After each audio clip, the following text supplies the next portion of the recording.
Hello.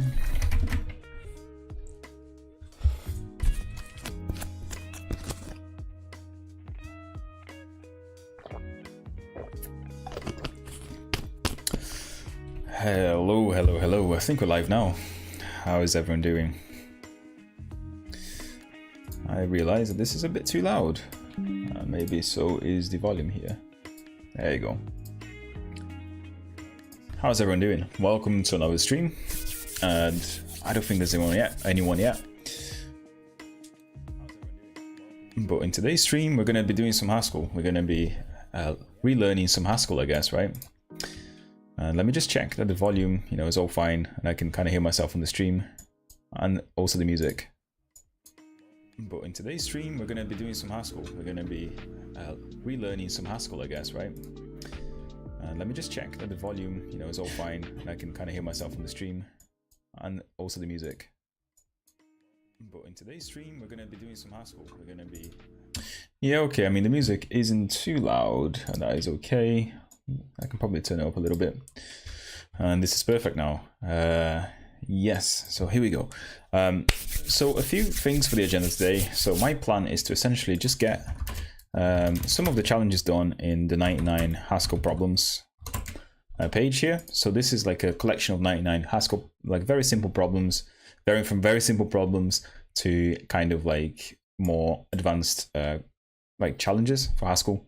So I will be happy if I can solve like 1 to 10 here, and also learn some very basic Haskell, because there's been like, it must have been at least 7 or 8 years that I've not done any Haskell really. So just for some context, I did learn some Haskell at uni. I think it was like maybe first or second year of my university degree. I did do computer science, for those who don't know, computer science and mathematics.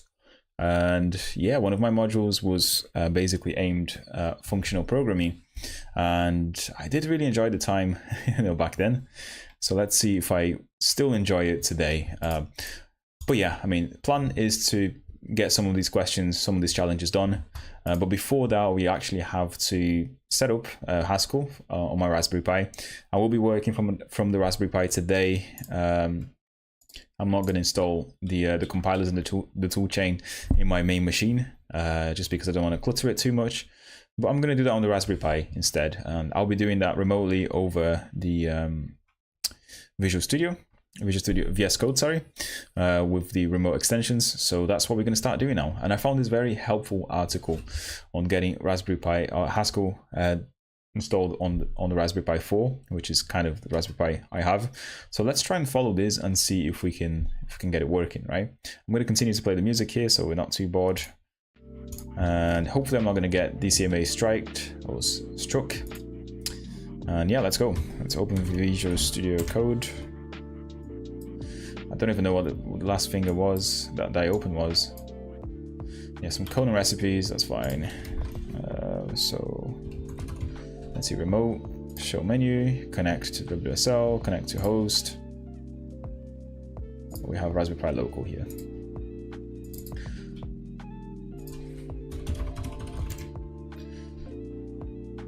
Just making sure that everything's still working fine, because we did have a sort of remote working setup for Raspberry Pi, and I've not used it in many weeks. So I do wonder if it's still, if it works fine. Oh, it seems to. Can we open a console on it?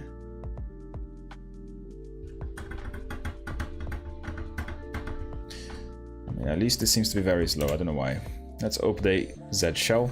I'm going to zoom in a little bit as well so you guys can see me typing a little bit better. Yeah.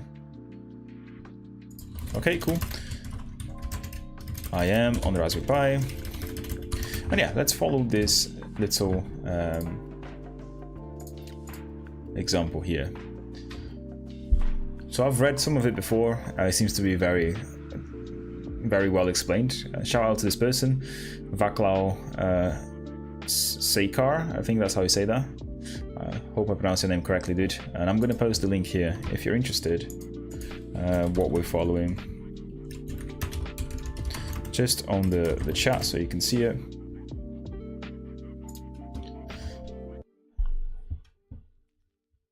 Yeah, we seem to need this stack thing. I don't know what a stack is, so welcome to the Haskell tools stack.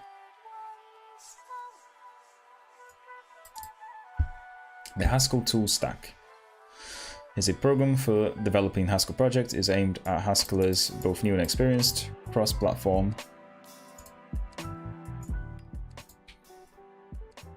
and aims to support fully users on Linux, macOS, and Windows. Okay, so I guess we can just kind of install this. Let's try that. Let's do it here.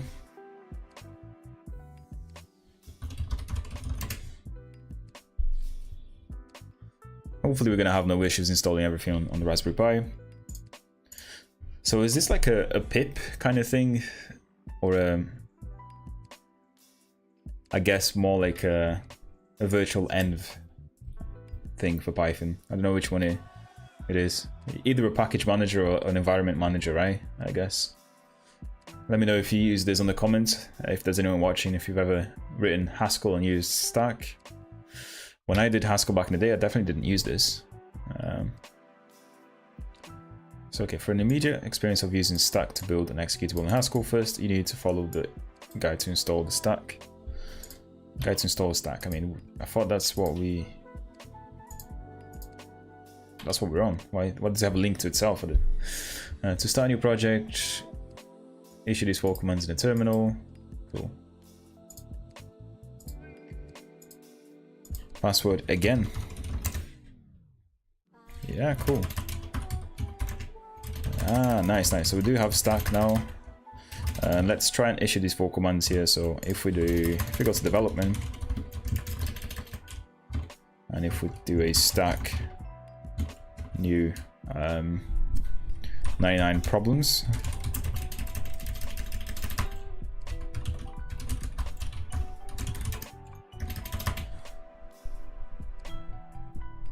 expect a valid package name, but got 99 problems.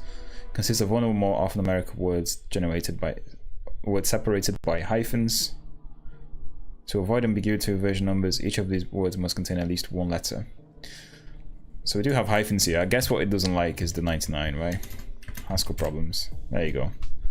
It does work now. Create project in directory Haskell problems. Cool. So what actually does it look like inside the Haskell problems?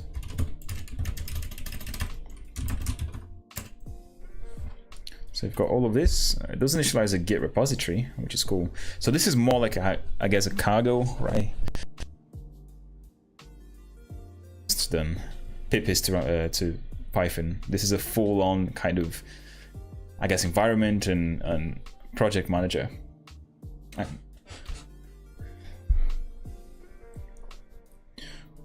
Cool. Now the issue is, let's open that. Can I open a folder? Yeah, let's open a folder. Let's go to obviously development and Haskell problems, and then let's try and open that. I'm gonna have to retype the password, probably here. That's fine. I do trust.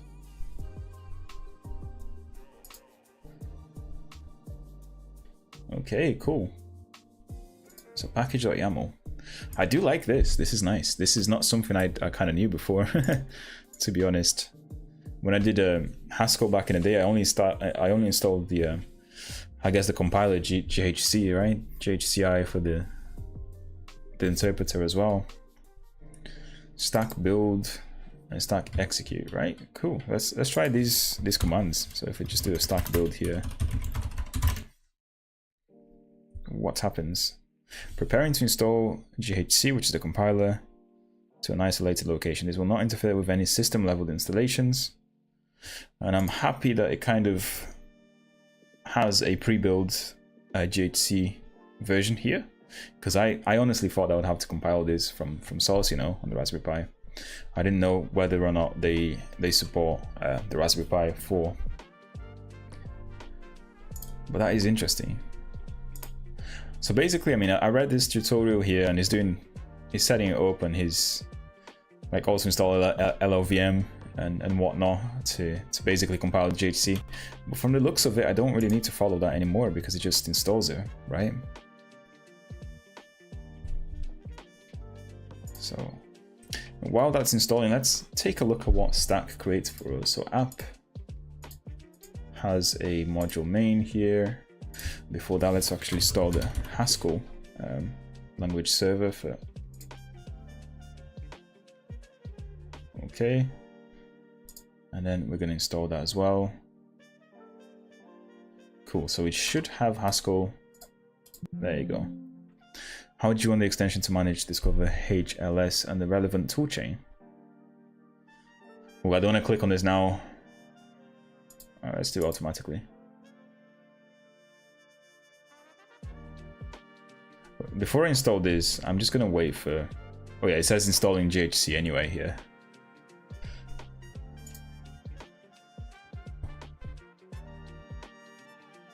There was an error I can see here, so AR conf test, no such file or directory. I wonder if that's gonna affect the installation of GHC. We will see.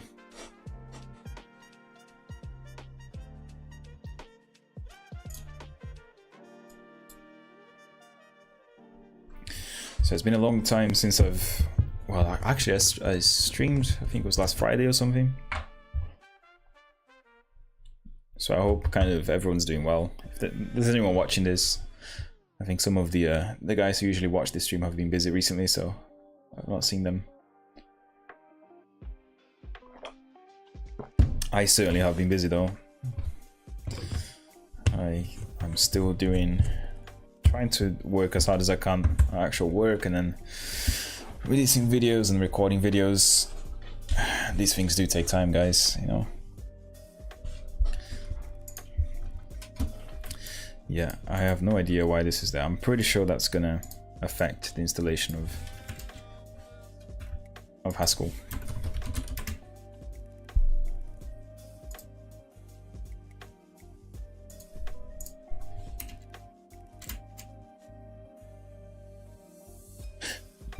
I'm gonna open another terminal because I also want to see whether or not it's doing something.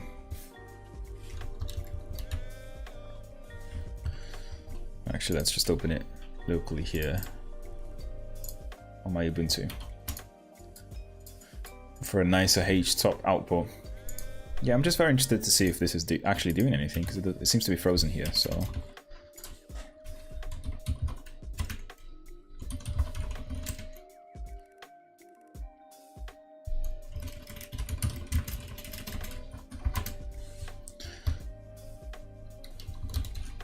Can we tree this, and then also maybe back a little bit, and let's see what the stack is doing. Oh gosh, we still have a lot of like the desktop environment that we installed last time. Oh yeah, a lot of stuff running. Maybe I need to uninstall that.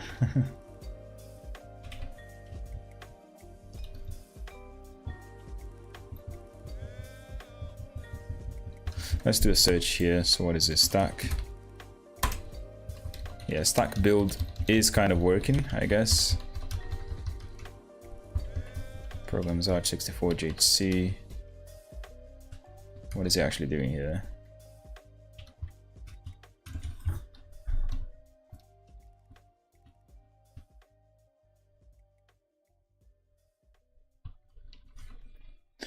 Hey, are you using remote shell to Hey Tom, welcome to the stream, dude. Yeah man, I'm using the remote VsCode plugin just to log into my Raspberry Pi. Installing the freaking compiler now for Haskell though seems to be taking a while, so I'm not sure if it's actually doing something, or if I should just wait for it. I think I should just wait for it because it's probably building it from the looks of it. From the looks of it, it's building it. So yes, gmake install here. Now it's running on yeah, it's not frozen, it is actually doing something. But the plan is to get this installed and ready to kind of run through these questions here. It's like some Haskell, like simple challenges. Might be a bottleneck on the Pi performance. Yeah, building anything on the Pi takes forever and ever. So I just, you know, perhaps I should have done this before. But you know, if it takes too long, I'll just move on to my computer. Really, nothing I can do.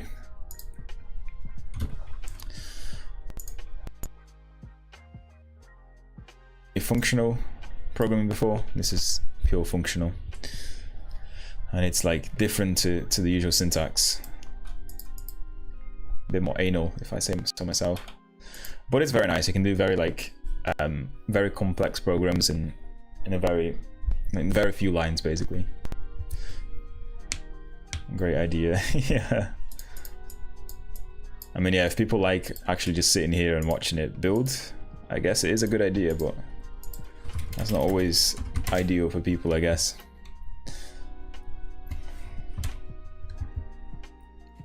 So let's search for it, stack again. Here we are. Yeah, it's definitely building stuff. How much of the CPU is it taking? Not much, actually. Only like 2%. Yeah, I wonder if it's doing anything at all then.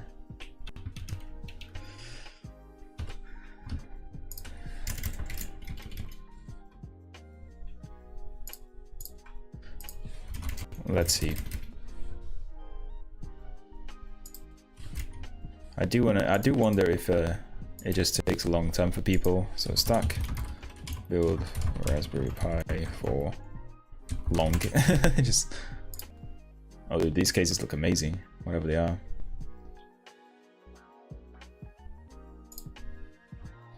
Using stack on the Raspberry Pi.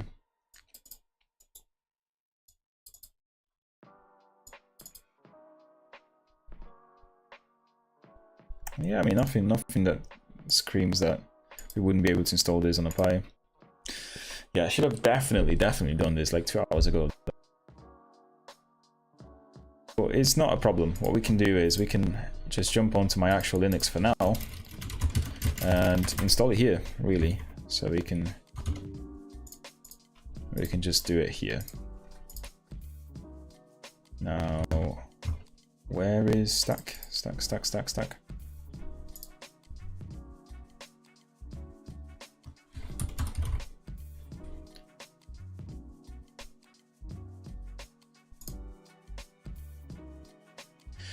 Yo, Slim, how's it going, dude? I'm doing well, dude. I'm doing well.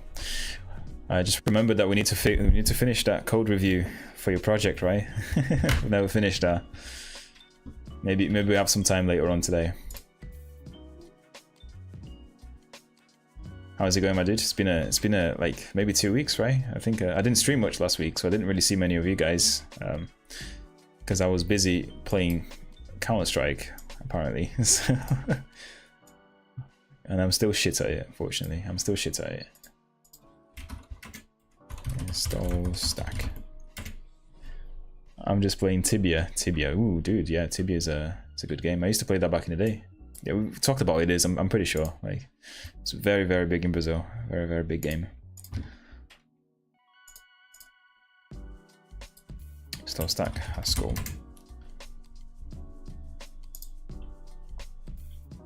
Yeah, there you go. That's what I was looking for. So, oh, what is my password? Is it this? Yeah, it's that.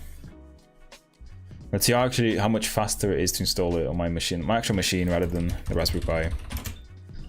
There you go. Haskell's been installed, and then if we go to development, cd development, and this is like kind of very similar to Cargo, I guess. So stack new. And we do Haskell problems.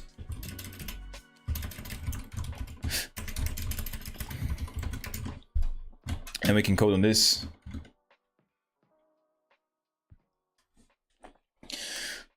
So for those watching that haven't figured yet, we're doing some Haskell and it's going okay so far. I tried to install a stack and the compiler. Oh, there you go. It did finish. It did finish. So we can do a stack build. Stack run. Whoa, this one. Nice, nice. Yeah, fudge that. I'm not installing this anymore on my actual machine. We have the Raspberry Pi running. Yeah, so let's take a look at what is going on here. So the main function runs some function. Some function, it just puts a string saying some function. Okay, so this is a module called lib, where, okay, cool. This is going to be very useful because I don't actually know how to create, I forgot how to create like modules and functions in Haskell, but we've got it here. So should we jump to the first like problem here? So problem number 1, find the last element of a list. This is actually very easy, right? Yeah, so I'm not sure if it's the right way to do it, but I do remember in Haskell, like it has very good pattern matching, right? So if I actually zoom in here, just to show an example, like you can have a list kind of like this, right? So like 1, 2, 3, 4. The first element is called the head, and the rest of them is called the tail. So you can pattern match this to basically say, like, you want to match a list to a head and a tail variable. So the head variable is going to contain the first one, and the tail one is going to contain the rest of them. So you can't just do this recursively until you have a tail with nothing in it, basically. So let's try that. Let's try that. So my last, right? So that's what we're going to do. So some func. No, my last, sorry. And this is where you define like the function name and the type in Haskell. And you do something like int. Is int a type? Or is it int? I think it might be int. Right, we want integers, or we want anything. Example in Haskell, you want that. Okay, so how do you actually match, you know, function in Haskell taking a variable, no, any type, I'd say. Because there are types and type classes. Oh, I do remember this website. This is a very good website. It's learn your Haskell or something. Yeah, see, like you can have a function that takes in a type and returns a type, but I kind of just want to say any type. How do I say that? Because there are traits and stuff here as well. I'm not gonna cheat and use ChatGPT. Yeah, I want to think about this myself. So function taking array of anything Haskell.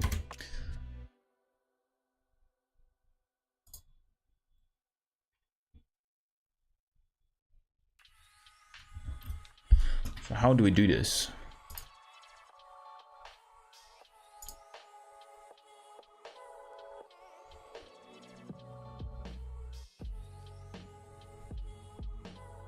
Import data.array.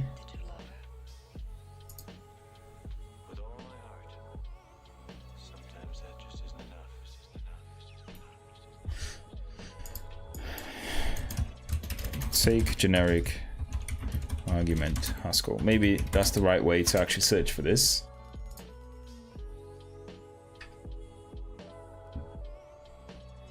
Yeah, this is what this guy is describing. Like what goes in here. Now please don't be a monad. Like I don't even want to get into monads, yeah.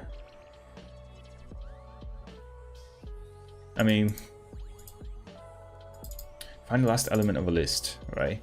Let's try this. Let's try just, you know, if it was an integer, like this is kind of how you do it. So I guess my last, and we've got head and tails, right? Is that how you match head and tail?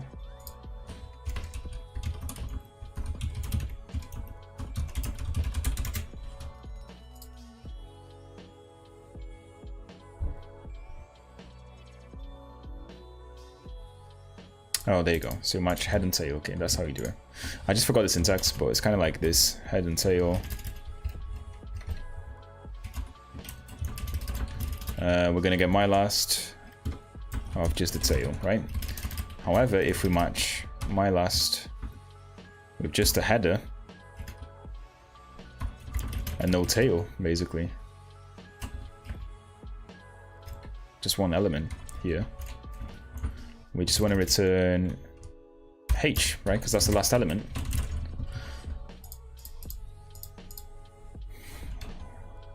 I think that's how you do it. Let me see now if it's gonna work. So if I do main equals some function, and what does some function do? Put string.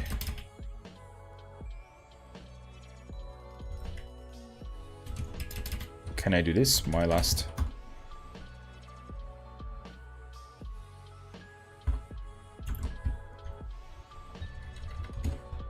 Wait. Let's see this. Convert list to string Haskell. Or just print a list, right?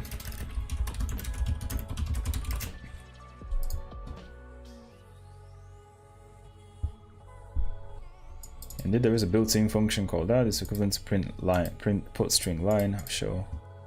Okay, so it seems to be a function in here, right? So if it is some func equals print my last. So we expect to see kind of the 5, right? So if this works properly, let's do stack build. Please build. No, it doesn't build. What's the issue? Okay, so error lib line 6 couldn't match expected. Okay, so is it because we need to kind of put parentheses in it? Does it work like this?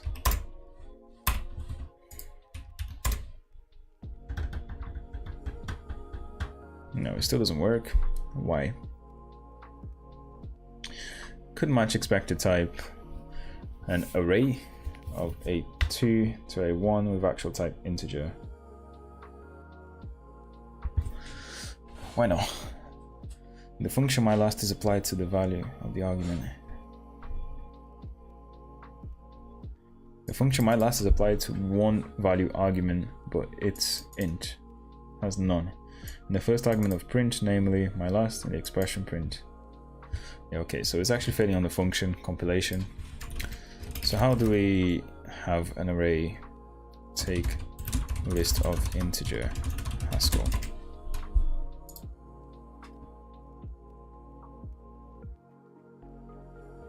Integer, okay, so integer. Is this gonna work now?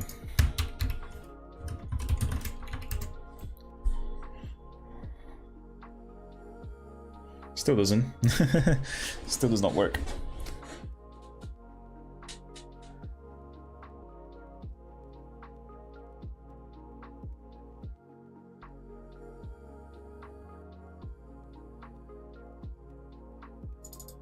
It's one value argument, but its type integer has none. Ah, okay, so it takes an integer and returns an integer. That is, yeah, there you go. I just forgot the return type from the looks of it. A little bit better now. So couldn't match expected type integer with actual type integer.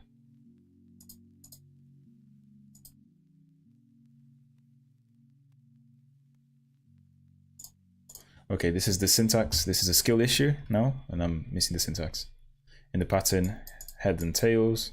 An expression my last head and tails equals my last t. Stack failed to execute the build pattern while executing. I mean, I've got to say I'm not enjoying this compilation issues, this compilation errors in Rust, in Haskell. Could be a little bit more friendly, but it's still miles better than C++ ones. So it's saying that there's an issue with my pattern on line 9 here. It couldn't match the expected type integer with an actual type integer. Is it because I'm essentially just doing this? Does it work now? So stack and build. We're parsing Stack fail. No, yeah, it was correct there. X and S is X. Okay, so you gotta put the head first from the looks of it.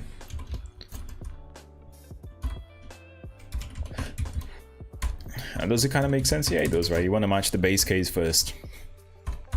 And if it's not the base case, if it's not an element, an array with just one element, okay, cool, yeah.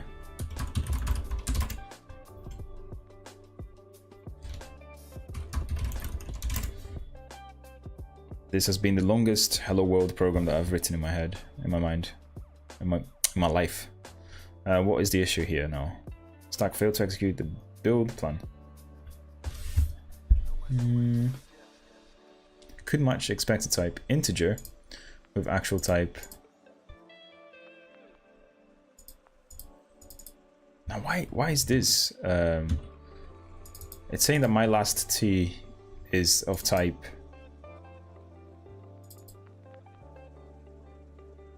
integer and not a list of integer. Wait, what?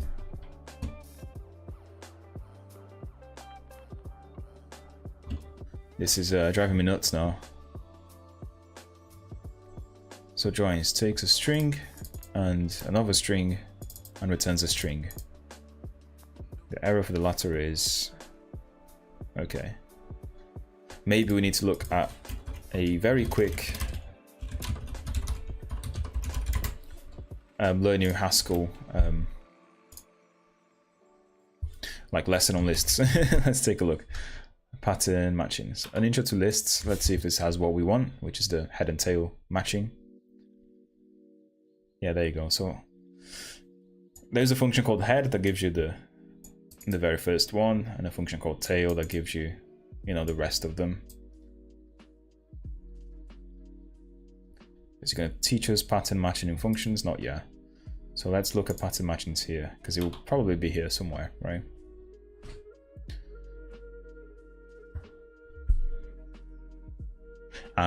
And this is how you do like any types, by the way. You have to have a trait here. So integral A could basically do for us. So we can kind of do like integral type A, and then we can have A there, and it returns an A, right?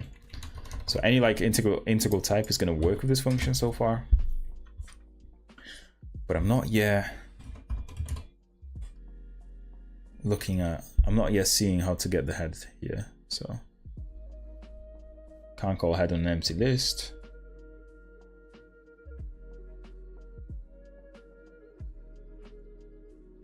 So the sum is an interesting one, because it's kind of what we want to do, right? So the sum of nothing equals that.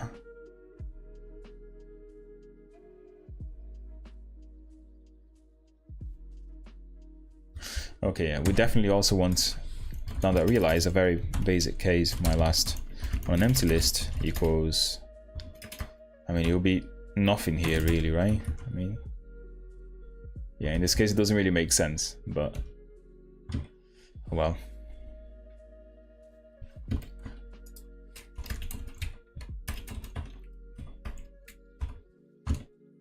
So how do I match just one object? Is it? So stack.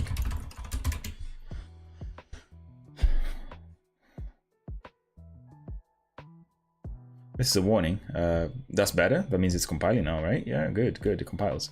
But what's the warning though? Default into the type variable A0 to the type integer in the following constraints arising from print.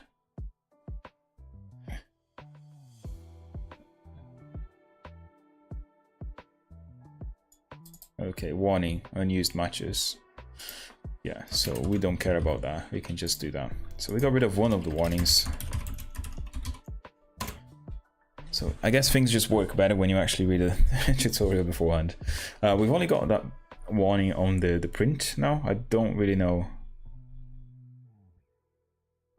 whether it's an issue, but let's do a stack run here and see if we get the stack run. We should get 5, right?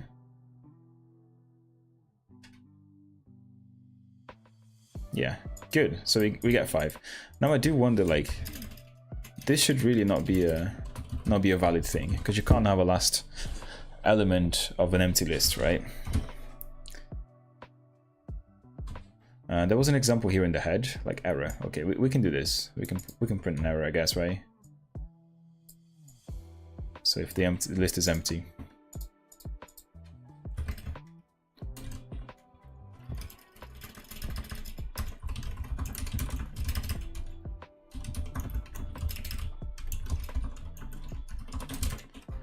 Cool. So now we've kind of got this.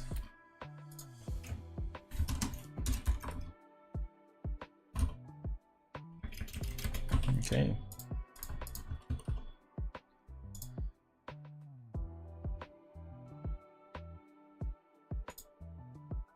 So module main import lib, source lib. I'm just seeing how this works, because like we import the lib module and that comes from here, right? Maybe we can do like problems 1 to 10 or something like that. Let's rename it problem 1. That's our problem 1 done. Kind of done, right?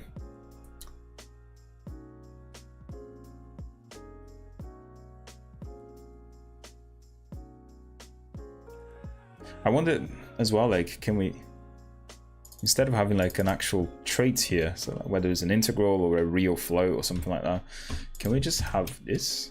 Does this work? Just to say that they are different types. From what I remember, it should work, right? So I can pass in any type to my last now. No, it doesn't. Oh yeah, it doesn't work because of a different thing. So problem 1.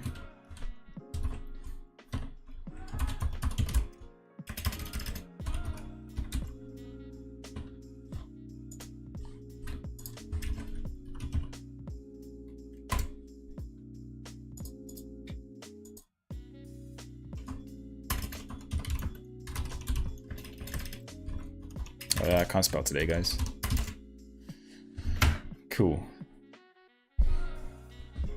So we still have an issue here because it's like,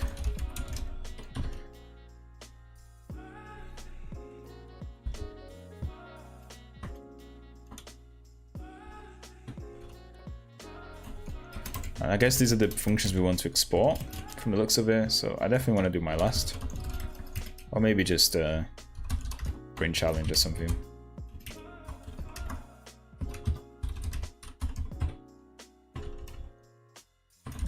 Let's change some func to print challenge 1. And there you go. And then in main, we also have a print challenge 1. How can we do multiple statements? Because so far I'm saying that main equals to this, right? How can I say that I want to print all of the, you know, Haskell main multiple statements? This is very... Oh, okay, you just kind of put the pipe there. Cool.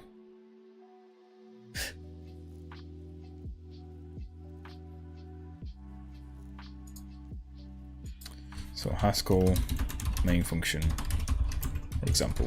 Let's take a look at a more involved Haskell main function here. So do word get line. It seems like we can put do and then a lot of shit on it. Let's try that. So if I do print challenge 1, can I do also print challenge 2, for example? In there.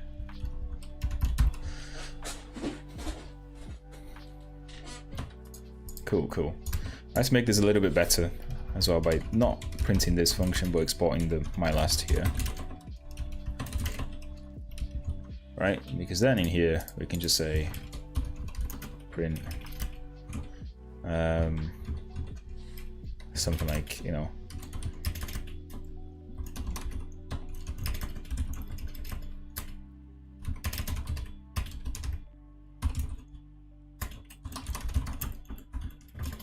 something like this. Challenge 1. I guess my last of.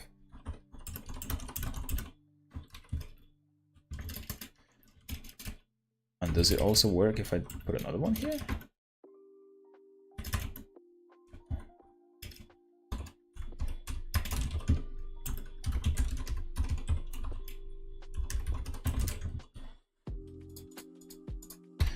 It's gonna build. I don't expect this will build at all, but there you go. So expected the type A has kind of constraint. Expected type A has. Okay. Is there no way to tell Haskell like I expect any kind of?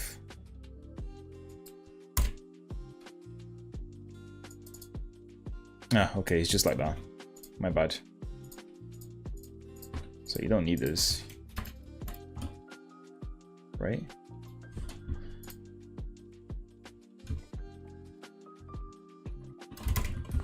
Okay, just any type, I guess. Let's try and build it again. Now there'll probably be some issues in the, yeah, there you go. And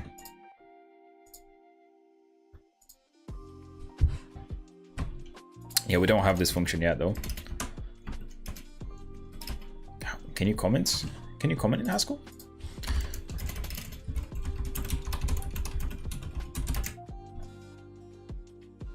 Okay, this is interesting. So you actually put comments like this. This is all right. This is different, I guess. This is a comment on one more line, and this is a comment on one line. Okay, that's really interesting. What I wanted to do is just do this. Just comment it out for now, because we're gonna simply just create another copy of this one, and we're gonna call it problem 2 and move on to the next problem. So just to summarize, what we've done is we installed Haskell basically on a Raspberry Pi, and then we also did the first problem here, which is to get the last element of a list, of any list. So now, I mean, I'm sure that there is a function called reverse or something that will, you know, reverse the list, and you can just get the tail of that, essentially. But yeah, I mean, I did the first thing that came to mind. So let's see the solutions here and see how well we did. So my last, okay, it's kind of exactly the same as what we have. In fact, like, how similar is this? And bear in mind, I've not actually looked at the solutions for this. I'm not actually lying when I say this, but you know, my last is word, like line by line, the exact same as what they have here. Cool. And then, yeah, there you go. There is a head of reverse. That's what I said. Oh, okay. So it seems like in Haskell you can kind of curry. Is it curry? Yeah, curry functions. So like make add two functions together basically and into one of them. This is really interesting. So fold R. What's fold R? I don't know. I mean, performance-wise though, I'm not gonna lie, I think the first one wins. Because if you think about it, even the simplest ones, like getting the head of the reverse. The reverse function is actually gonna reverse all the elements in memory. And then you're gonna get the head of that, right?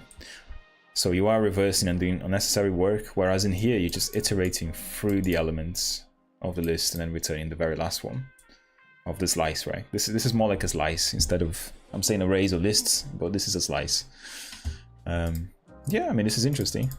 It's good that we got basically the same solution. Problem 2 though. So find the last but once or second to last element of a list. No. Okay, so we have the second and the third problem are the same, because the third problem is just finding the kth element of a list, right? So I'm not gonna lie, like it's just kind of like, it's kind of very similar to the first element, to the first exercise if you think about it. Because instead of just going and finding the last element, we're gonna call the same function, call like my last for example, but instead of just sending like the list itself to find the last element of, we're also gonna have an index, and we're gonna decrease that index every time every time we we go through another element in the list. So I guess, yeah, let's see what we can do. And we're going to be writing tests for this as well. Hopefully, this is all going to work. But let's create that problem3 file here. The reason why I've created the problem3 file is because I'm gonna cheat a little bit and do problem3 and then use that in problem2, because it's it's kind of the same, right? So yeah, so if you look at the problem here, what we need is to find the third element here, which is like 1, 2, and 3. I guess it starts with 1. I'm going to actually start with 0 to make the maths a little bit easier, but yeah.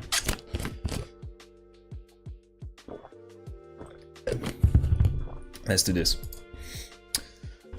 So problem 3, this should be. So I got a text. I'll be element at.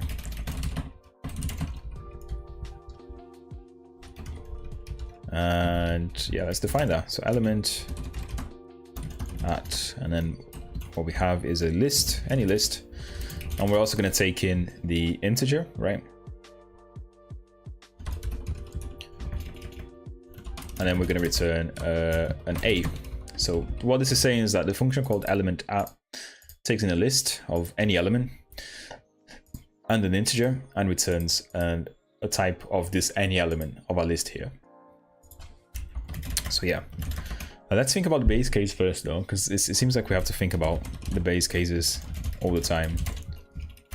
So element at, if we have an empty list and anything, right? We kind of want to say arrow again here, arrow, we kind of get any element from an empty list. That's kind of what we want there.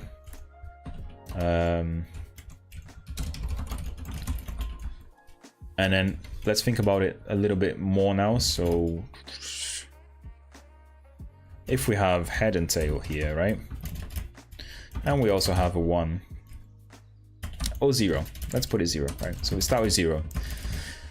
We can fuck this here. That's implying that we should start at 1. Let's start at 0 like any good programming language. So if we start at 0, we're simply going to return the head, right? That's what we're going to do.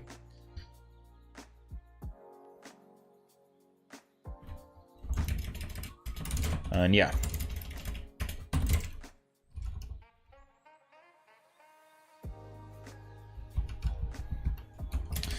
And right, so this is where it becomes a bit more interesting. So element at head and tails, right? If we still have anything here.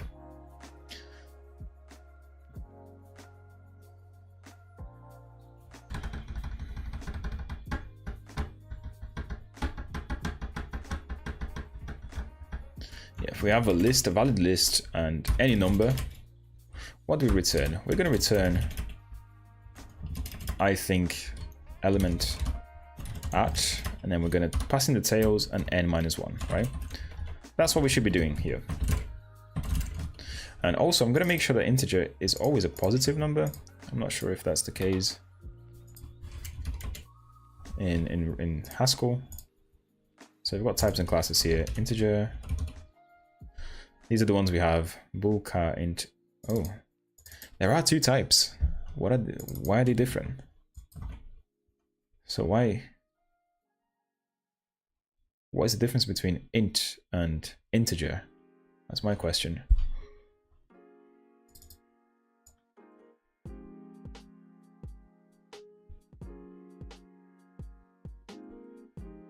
There you go. Int stands for integer. It's used for whole numbers. 7 can be an int, but 7.2 cannot. It is bounded, which means that it has a minimum and a maximum. Usually on 32-bit machines, the maximum possible int is this and that.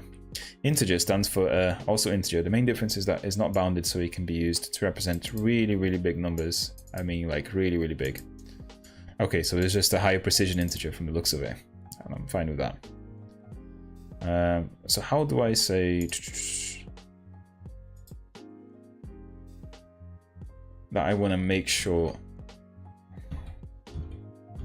I kind of want to say, I only really accept positive numbers here for my integer, for my index, right? So I would like a, an element at thing here where we have basically anything, but a number that's like less than 0. That would also be an error, right?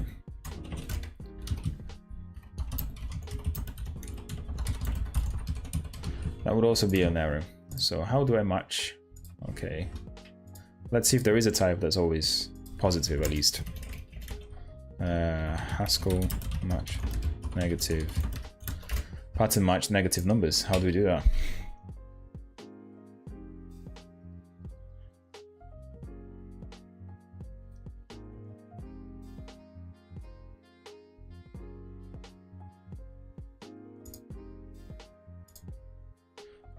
Whether a number is positive or negative. Yay.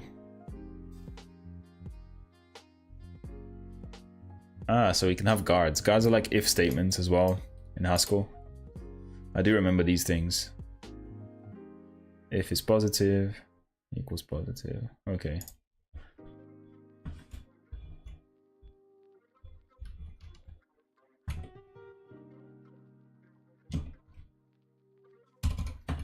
I guess we can have it here, right? We can just say something like,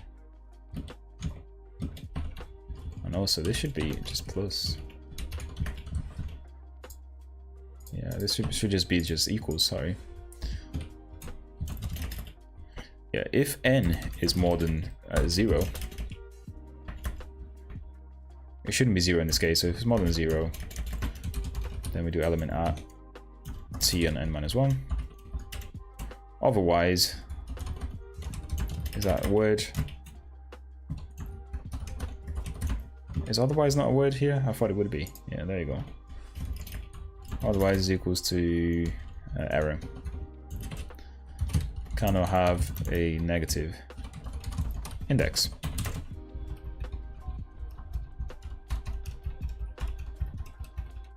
Right, so let's think about this. Do we cover all of the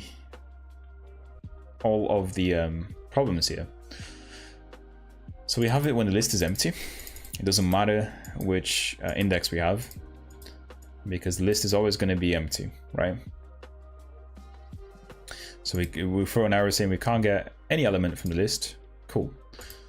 It could happen that the number here, the index, is 0, and we have a head and tail here, right? Even if it's a one-size list, the head is still going to match and the tail is going to be empty. So this is again fine, because we just want the head out of here. So again, we're probably going to get a warning if we use the head there. And then we have this where we have a list, again a valid list. It may be one element, it may be more than one element, but we have a non-zero kind of index, right? So there can only be two possible cases here. Let's actually,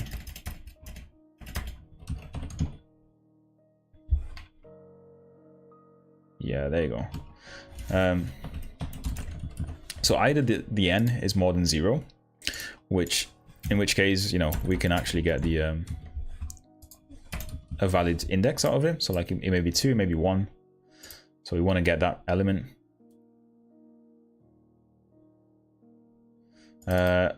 Otherwise, we have like if the n is minus 1, for example, or anything negative, we can't really have a negative index. So we're just going to print that we cannot have a negative index. I think this should cover problem 2 and 3 well. Whether it's the final solution and whether it's bug free, I don't know, but we can kind of go with that. Let's see. So print element at, and we have 1, 2, 3, 4, 5 equals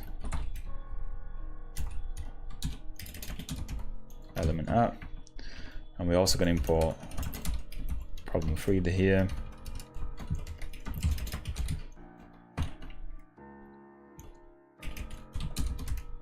Challenge input, and we're going to say which one should we get, all of them? So there's 5 of them, right? So let's go with the first one, the 4th one, 5th one, 6th one, 7th one, right?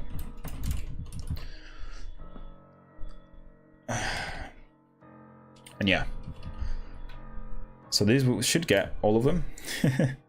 Then we're going to try some messed up inputs to make sure it's actually working fine. So stack, build. Not gonna lie, this song is bringing down the vibe, so I'm gonna move it. Right, so it didn't compile. Why?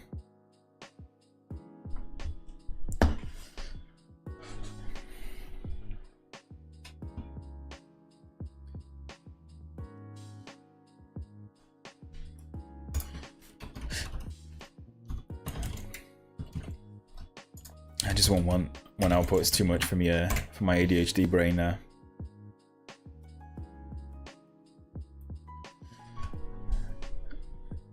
And so what's the issue? Couldn't match. Ooh, yeah. So line 9. Huh? Why is it complaining on line 9? Function print is applied to 2 values. What is a type there?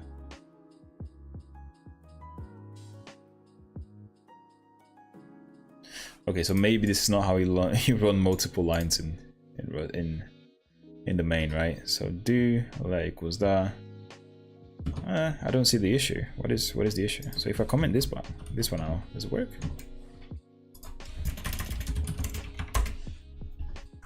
It should do, because it's just a.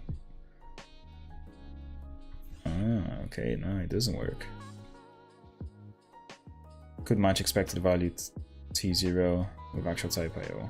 The function print.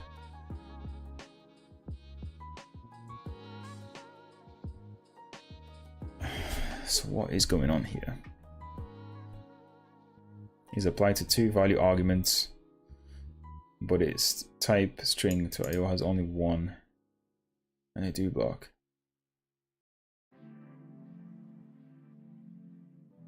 How did it work before? Like, how did it work before? Anyway, how do I print multiple things? So print is positive. Print multiple values in Haskell.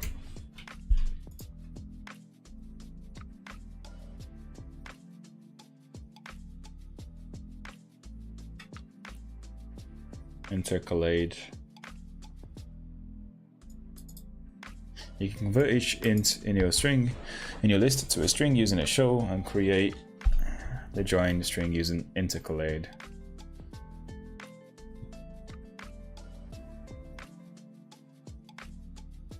If it is printf, okay, so we can have printf, text printf. Okay, let's use that one, because that's something I know at least.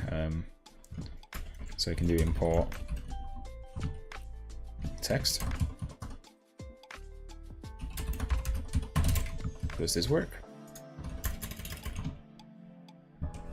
So if we do printf,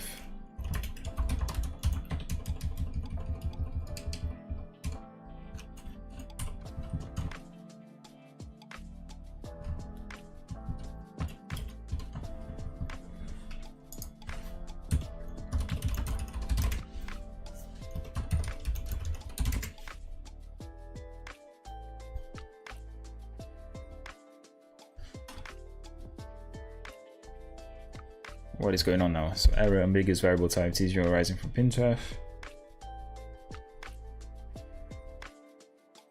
Oh gosh, what is the issue here? How to use printf? Do I really have to search for this? Printf Haskell.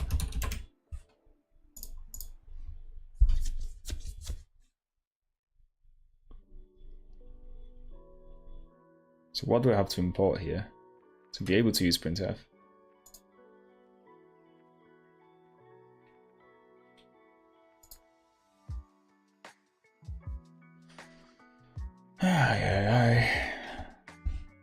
This is more difficult than I thought it would be.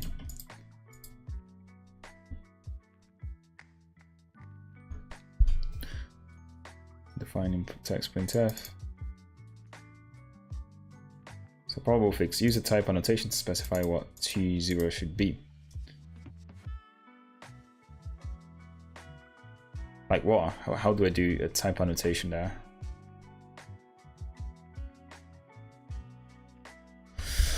This is... Antonio Augusto. Hello Antonio, hello. How is it going, my friend?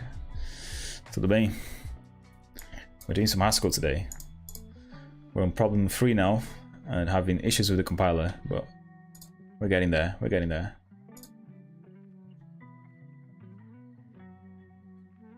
So SF, so printf should just work for that.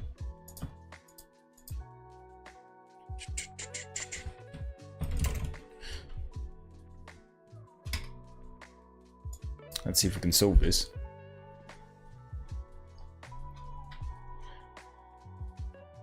Oh, fine. Yeah, I'm doing good, brother. I'm doing good, bro. Just working and, you know, working on videos and stuff. The usual. So ambiguous variable type T0 arising from the literal 1 prevents the constraint number of T0 from being solved, which is mapped in here. So how do I do type annotations in this? So type annotations. Is it just because it needs a type annotation by the looks of it?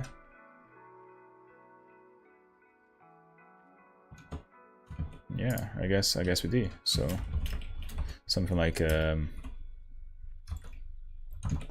what is it?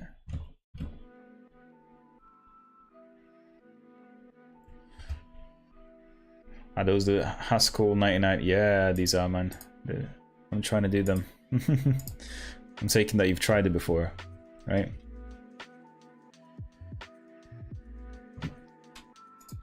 So we can we do something like... I don't understand how this doesn't know the type that I'm using here, because it's clearly an integer, right? Or integral at the very least. And I'm trying to... Yeah, I tried Haskell a while ago. That's good. I mean, I tried it a while ago as well. Maybe I was saying 7 or 8 years at the start of the stream. Right, so why does it not compile?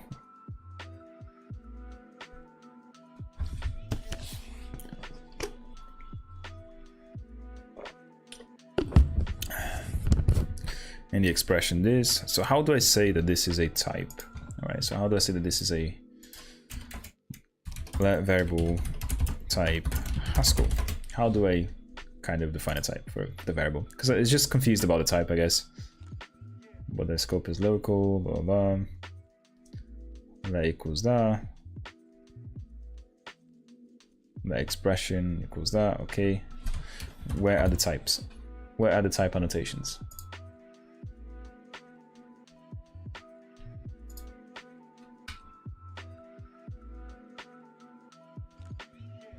This is like a struct. Name equals that. This would be, function should have to be declared. Okay. This is often done by the use of field labels. We don't care about that. I just want to define a variable and say what type it is. Why is it so difficult? Do I just get rid of this or?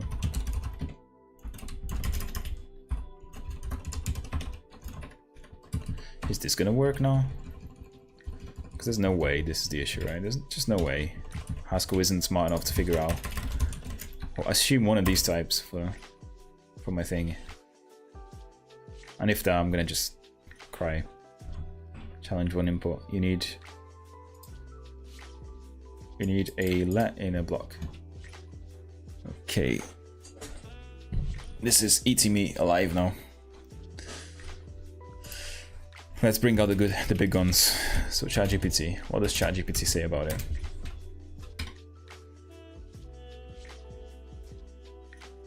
Right, so how to define a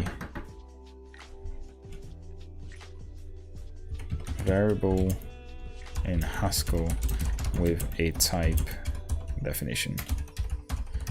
inside a do block.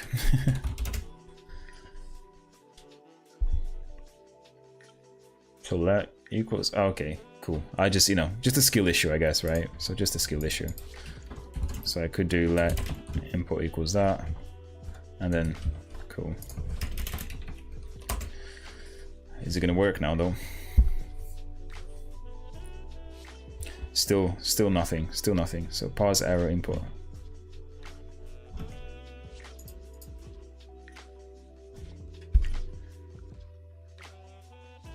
Suggested fix. Perhaps you need a let in a do. I do have a let. It's right here. It's right here.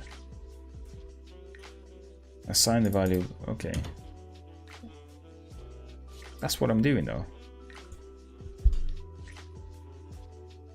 Could ChatGPT be wrong? No way. No way ChatGPT is wrong. Again.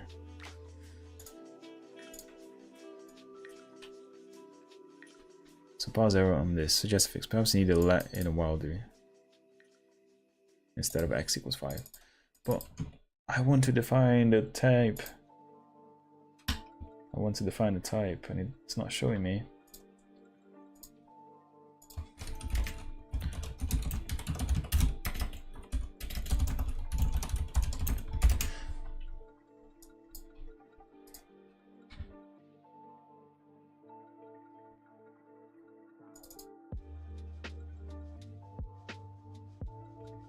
Why is it so difficult to explicitly tell Haskell what type something is?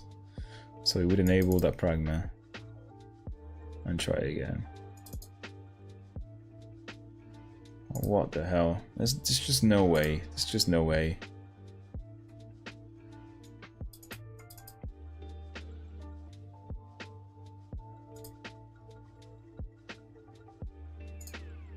Can I do it all together? So this equals... There's no way this works now, right? No idea. Yeah, this is not valid syntax. It's not valid syntax at all.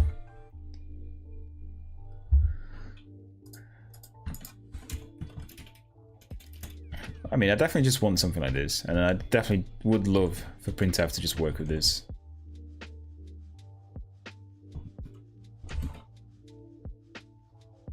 Printf Haskell list of int. There are examples we can use in this.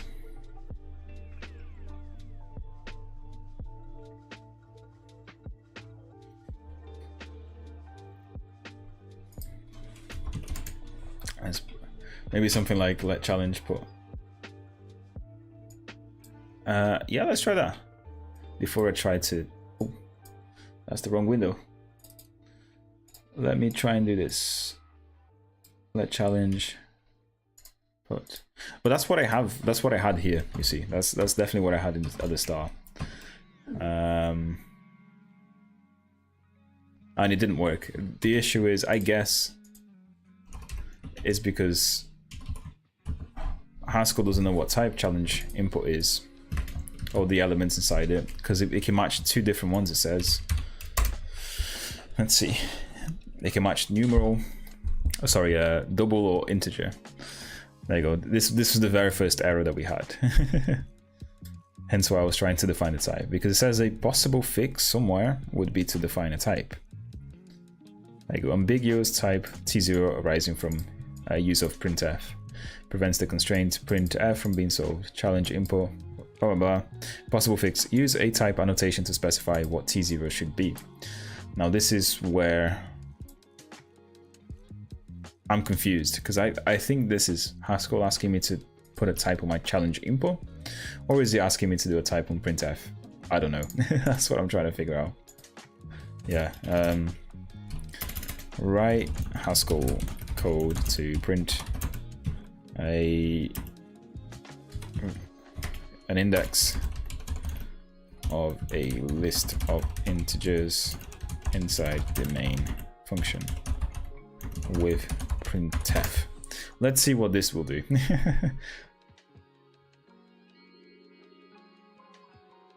Print indexed, what does it do? Okay, so it's mapping shit. What the hell? I don't understand what this means, dude. Do not understand what this means. So I know the map will map each element, right? But can we just show this and do like a string there? Is that something that works?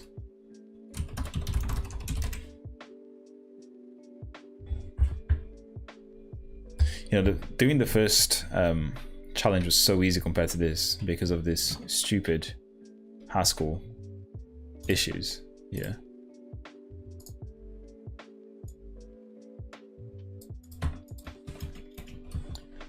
And again, we just move the problem down by doing show.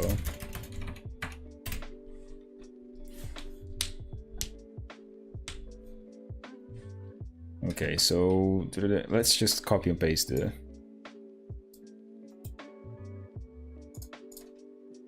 problem on Google, right? This will help us.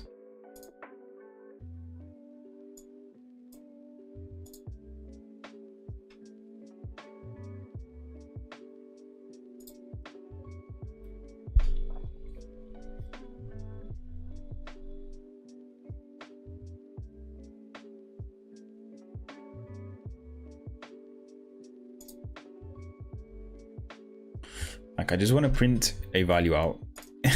Why is this not working?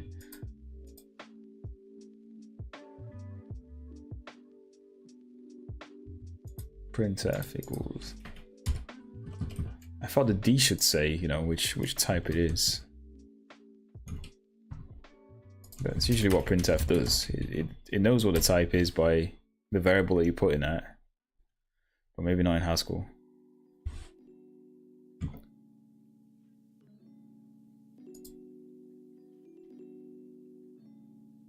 Allow ambiguous types. No, we don't want to allow ambiguous types. Ambiguity can be subtle. Consider this example which uses functional dependencies. Class D, A and B. I don't know what this means. There's a constraint there.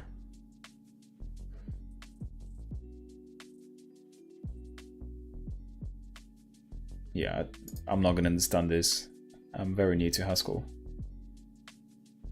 Let's look at the, I guess, the solutions here and compare it to.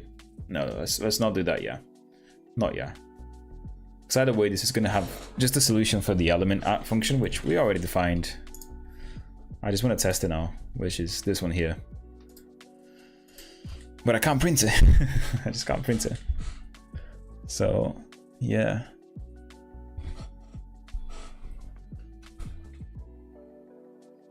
My last.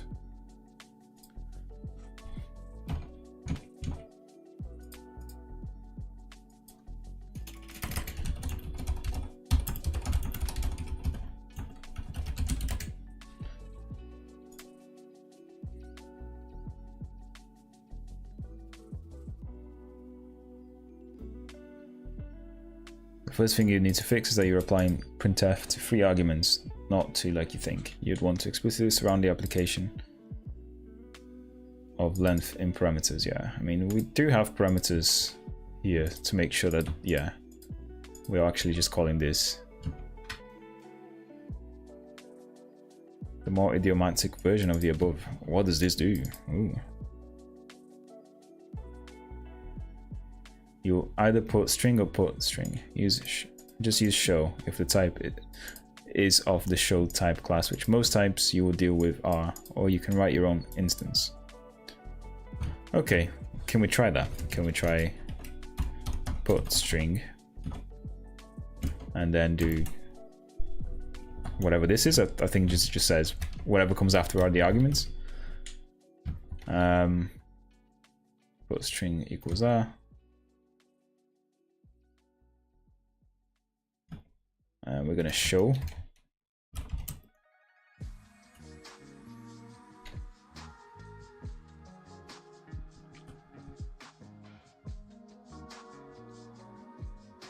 This is not gonna. This is surely not gonna work, right? Let's see.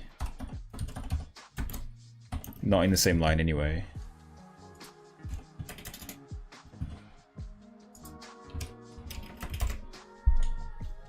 We will solve the print initializer if this works. Yay. What? I don't understand what's going on. No instance for num string arising from... Oh, what the hell? What the hell? What the hell? What the hell?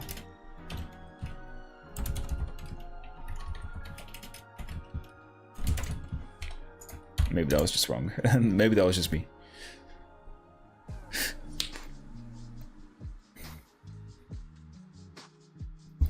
Okay, so what's the... I mean, this is just a warning now. Unused imports. Okay. And the second argument of this... Default in the type variable to type integer in the following. See, if it defaults the type to an integer here, right? Why can't you do the same in here? In the printf. This is really interesting. Anyway, I'm gonna just copy this and then paste it for my other element app here.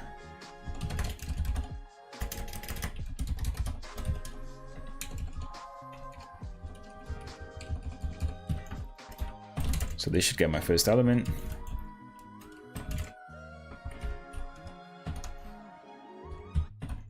Second element, third element, fifth element.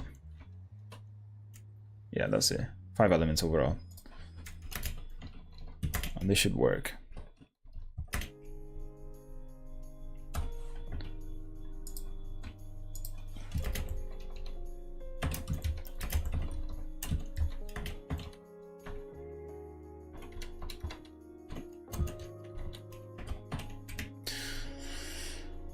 I have no idea how the person who wrote shell check did it, because dude, working with Haskell would be a pain for me, a massive pain. So we have, what do we have here? So we've got put string. We just want to say this is problem free, right?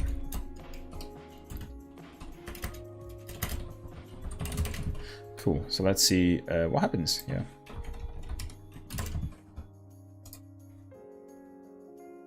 And now we are using the module that says it wasn't being used, which is problem free. Please do compile. That's good, that's good. Thank you, that is good. If we do stack run, does it work?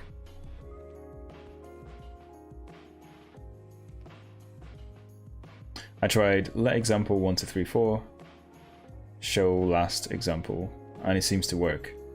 Yeah, maybe the show, maybe you're right, maybe it's the show one. You've got a string there, yeah. I should try that, I should probably try that.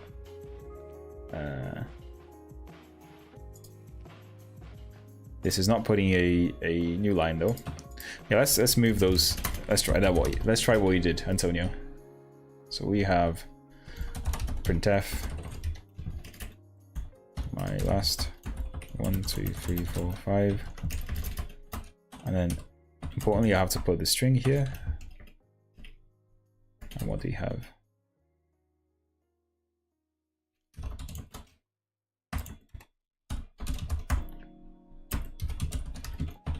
You've got this, right? And of course let's put a new line.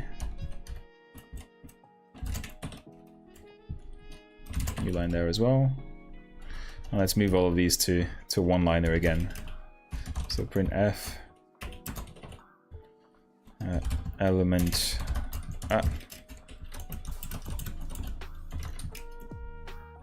0 is equals to this, and then we have string there, and then we've got show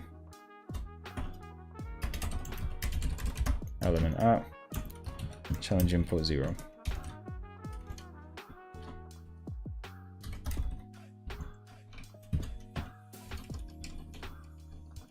Replace this one with 1.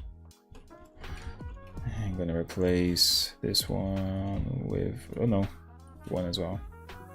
Replace with 2, replace with 3, replace with 4. And then replace with 4, Go back 1. Replace with 3. And replace this one with 2. Cool. A little bit easier to read. Thank you for that, Antonio. Let's see if it works now. Stack build.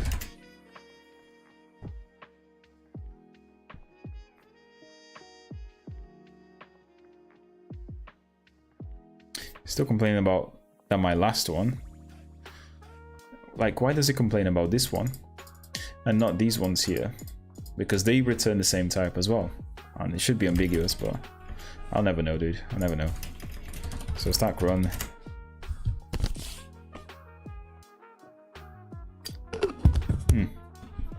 Of course, we forgot about this.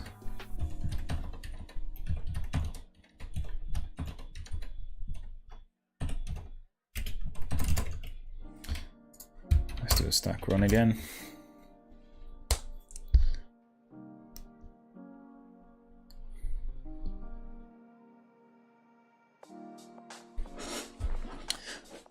Yeah, so index, this seems fine, yeah.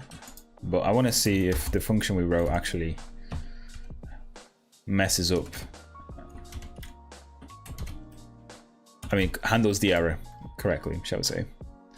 So if we have 0 and anything, 0 and 0 here, it should give me an error. If we have the fourth element when we only have 2, it should give me an error as well. If we have -4 here, it should be an error as well, right? Let's see what happens.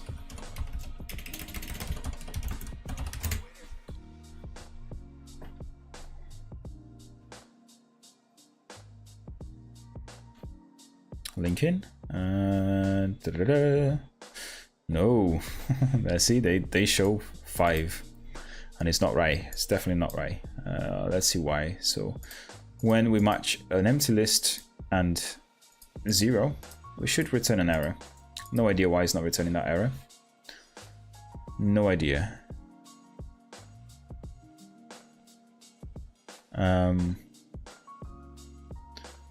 So when we have 1 and 2 and another one, so we have a valid list which has a head and tail and an n there, so we return element at t and n minus 1, which somehow is 5 as well. Oh, this is driving me crazy now. And if it's a negative n, we return an error. But why are these matching anything really? Let's take a look at the empty one. So the empty one should be this one here though. We should have an empty list matched to anything. On that integer, it should be an error. Why is it not giving me the error?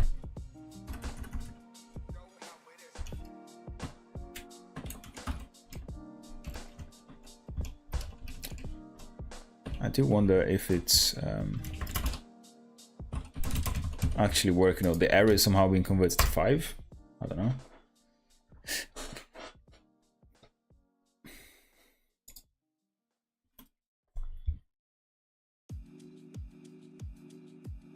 No instance of num a arising from a use of syntactic negation. I give up. Let's just try and fix this. So why is this not giving me an error? Because it's matching anything here.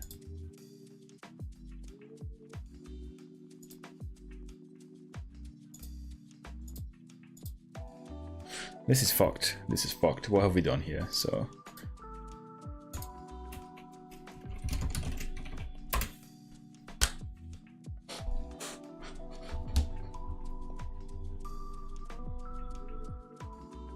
this one here, we have an empty list and we're saying we want the first element, which should be an error, right?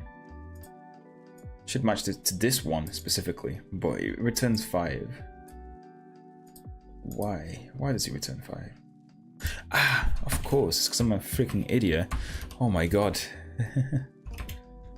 How could you guys not see this? There you go. It's always, you know, you're always the bug. That's what I've learned. With years working with programming. You are the bug. You are the danger. True, I failed to see it too.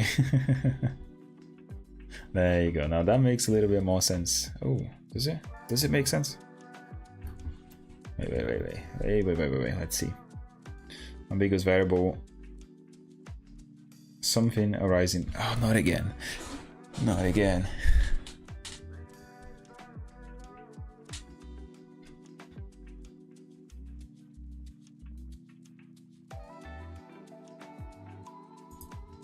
What are the issue? What is the issue here? In the second argument of printf, namely show my last second. What the hell is going on? So when I had these commented out, it worked.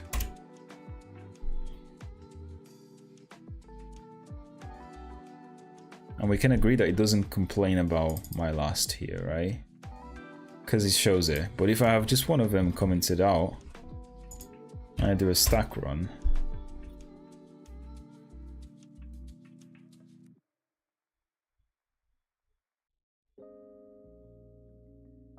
then it's fine. Then it's not fine. It's not fine because it printed one here. What in the hell is going on here? How does it even get one? How does it get one? Is it because it's an error type and it goes to 1? So error.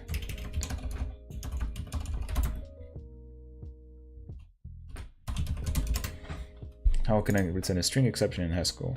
Haskell.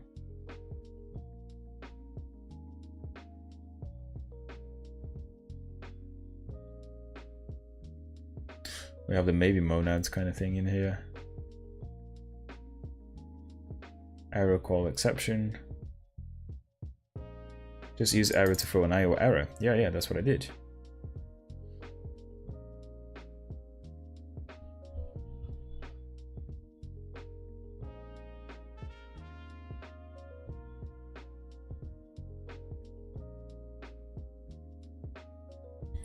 Okay, so we can do a catch, I guess. I'll try a catch. Let's try that.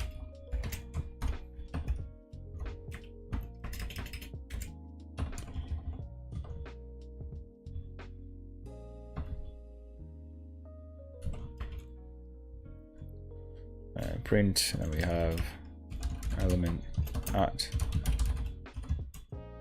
challenge input 0.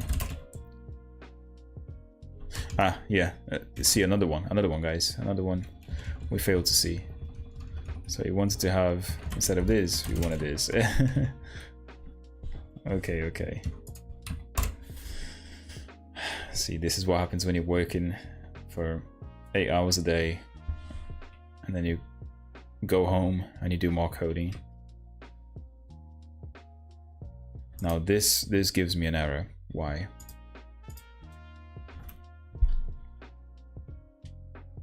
It's on the right one at least, because it's an error, right? What's the issue? Be instance of show ordering. So at compile time, this knows that it's going to give me an error, and it complains about that. That kind of does make sense if the error was a little bit clearer, but it is not really. Show ordering.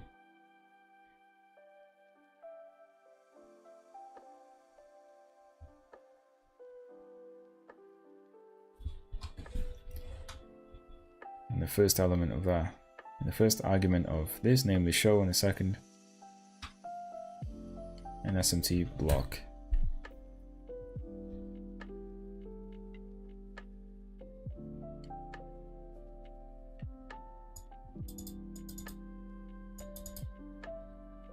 Yeah. What if you returned maybe instead of throwing an error? Yeah, I could return a maybe. You're right. We haven't looked at that yet, but I know it exists. So maybe monad in Haskell. I can't expect them. Are they waiting? Are they expecting you to have a maybe in here? Because this is ridiculous if it, you know.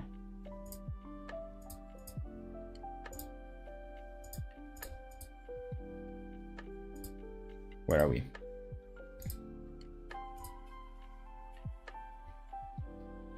maybe a, and then it's going to return a maybe. Okay, so yeah, I mean, we could change this. Yeah, we could. You're right. So we could have a maybe a there, and return something like. Is it? It's not none. What is the nothing? There you go. Nothing, and then we return just h. We just return that, I guess, and this we return a nothing again. Now, when it comes to printing, what do we actually do? Do we do anything here? Or does it automatically get handled by show? I hope it does. I hope it does. Stack failed to execute.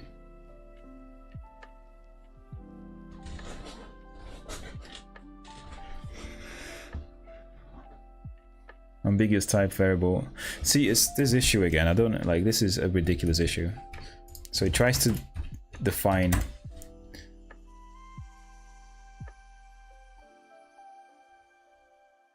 See, when I don't have this line, it's fine deducing all the types for show.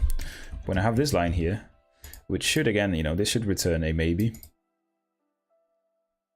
then it can't do it. And it's like, whoa, I've never seen this type in my life. I don't know what you mean. It's too ambiguous. Like, what the hell? What the hell is going on? Ambiguous type variables, A0 arising from the use of show, prevents the constraint show A0 from being solved. Probable fix, use a type annotation to specify what A0 should be. But it's not really a fix, because I can't really put a type annotation here, can I? Doesn't seem to work. Use f printf potential instances to see them all.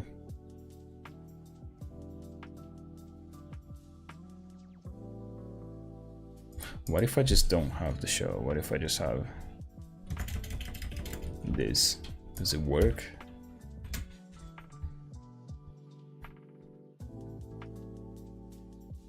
No, it doesn't work. No instance of printing farg arising from the use of printf. Yeah. So it has to be a show there. Show Haskell, show with maybe.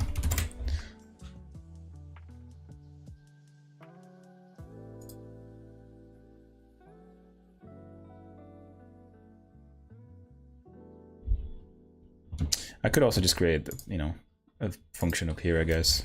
Something like, you know, print maybe or something that will take in a maybe of something. Maybe of, and then return a string, right? Which is a, if I'm mistaken, this print maybe. And then we have nothing. If it's nothing, we print, I guess nothing. Otherwise, print maybe of anything else. If it's not a nothing, value. Would you like me to peep if they use maybe the solution? Now I'm just going to do this function and we'll take a look at it, because I'm not going to spend the whole stream here. We can move on, but yeah, do have a look, because it's the third exercise. It's very likely that they don't have a maybe in there, but you know, I don't know, maybe this is an exercise for people who actually have done Haskell before. So take a look, man. Do at your own pace. So print value, we're gonna have just a show around, right? We'll convert to string Haskell.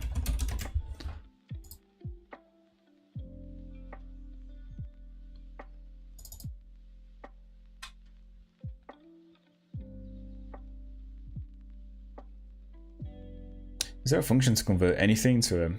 Oh, show will do. Yeah, show does that. What am I doing? Show value is the right one. Yeah, let's do that. So print maybe. And then we have this. And we got print maybe here too.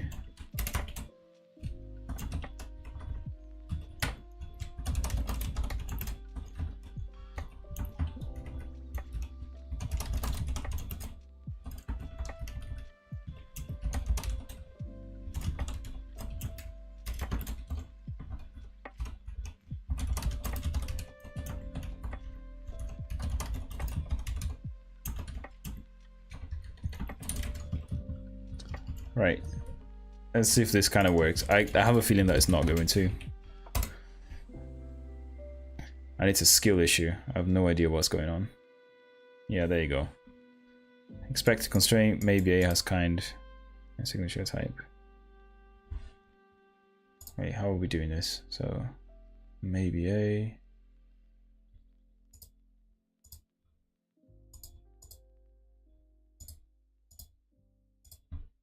Ah, yeah, this is not a constraint, that's why.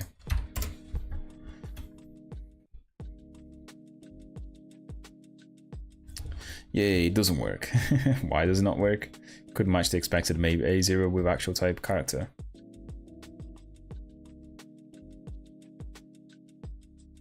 Wait, it's because I've print maybe twice. Ah, yeah. That's why. Let's see this now. Hey, it doesn't work. So what's going on? No instance for show arising from a use of show. Possible fix: add show to a context of show A. Alright, yeah, we can do that, right? We can maybe do like show A. There you go. So we have a context there. What if we tested the function on GHCI? I think the answer is right, but IO is getting in the way. Yeah, it may be, dude.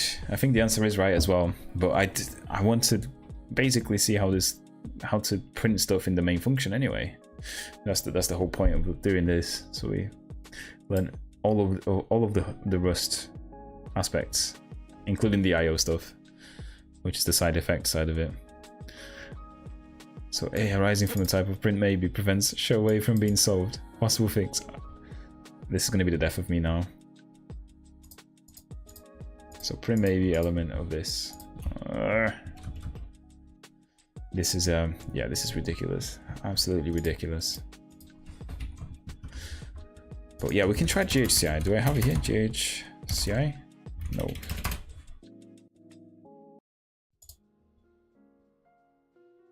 Is there a stack interpreter thing? IDE specific commands. Okay. Stack GHCI.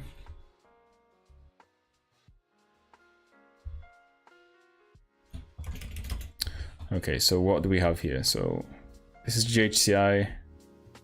Expected kind, but show A has kind constraint in the type signature print maybe.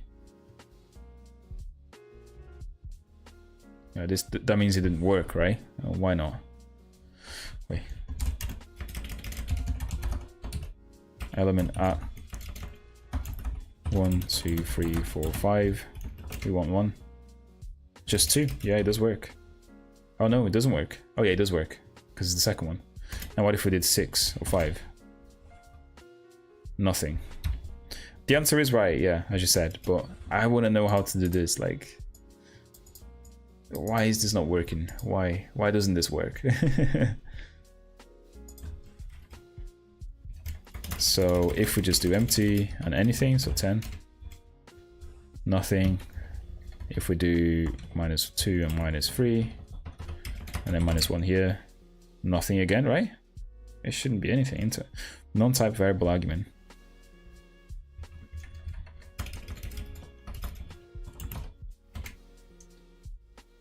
What's the word? What's the issue here? Error non-type argument when checking for inferred type. Fix, perhaps you intended to use flexible contexts. No, I have no idea what the fuck that is.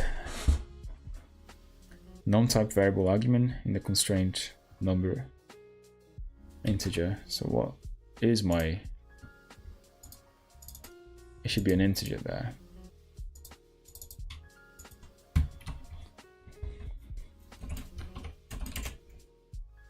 Ah, okay, yeah. Okay, so it does -1 instead of, you know, just... That's interesting. That's interesting, Rust. Sorry, Haskell. Let's take a look at the solution, and then we move on to the next one. And see how well we did. Because I don't think we did that well at all in this one. 99 questions. So I've done 2 and 3, basically.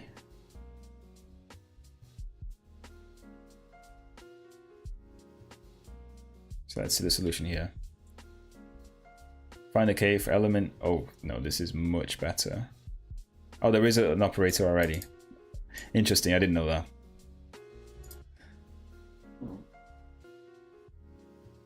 There is an operator. Except this doesn't quite work because this is 0 indexed and element should be 1 indexed. Okay.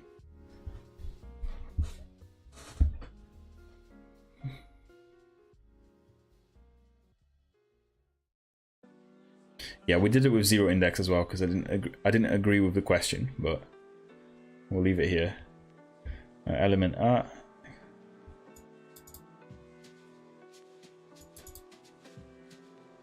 Yeah, okay, so they're making the use of this operator here. So list I-1, okay. Oh, without using the infix operator. There you go, this is kind of what we have, right? So we have, if it matches the head, then it's that. If it's an empty list, it's that. Okay, we have literally the same thing. So we have that head one here, so just K, just H. Where we have nothings, it will be the errors, but we have empty, nothing. And if we have an actual list, if K is less than 1, or in our case, if it's more than 0, right? 1, 2, 3. Yeah, cool. I'm happy with that. So we got it right. Now let's do the other questions. Find the number of elements in the list. Easy, right? Let's see how fast we can write this. Let's have a problem 4. Size, right? What did they want? My length, right?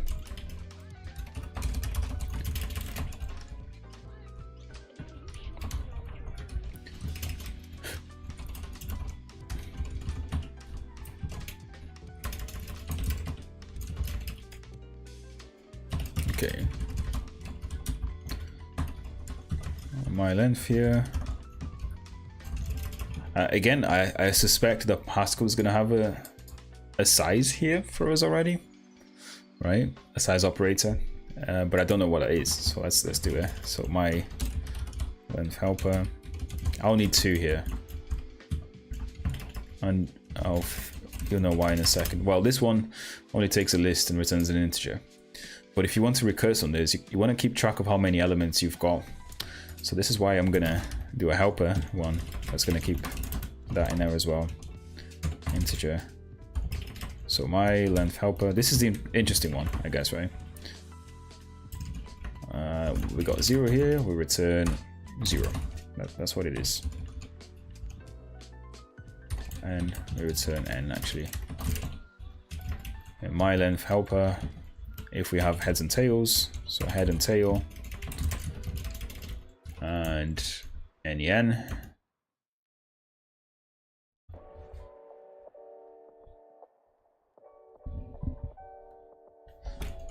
We should just return my length helper of the tail and n+1 here. That's it. That's the entire thing. So it's my length helper. We have the list here.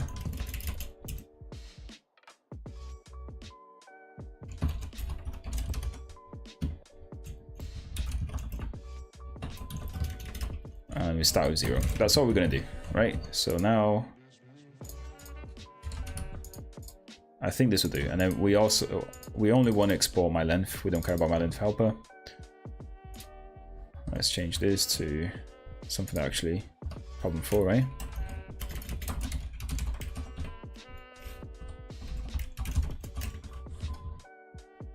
And if we go into the main, we don't care about the main anymore, right? So let's just import this. Abort. Exit. How do we exit this? Quit. Right, how do we leave? How do we leave the GHCI?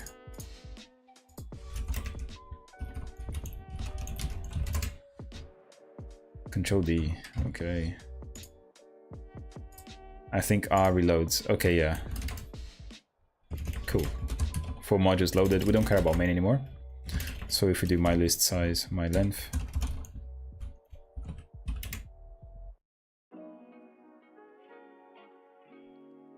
Not in scope, my length. Ah, yeah. Of course it's not.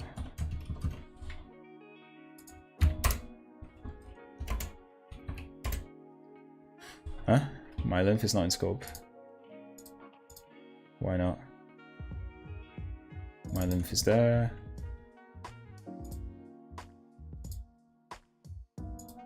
Problem 4 is here.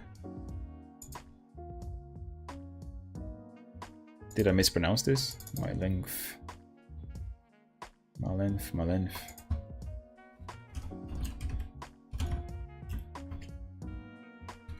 Variable not in scope. 5 modules loaded now.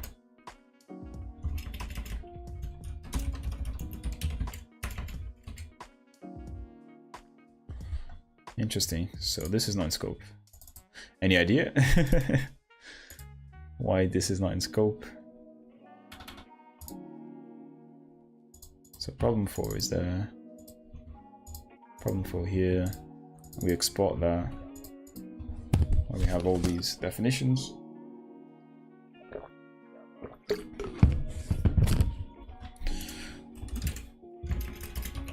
Let's just start typing just JHCI again.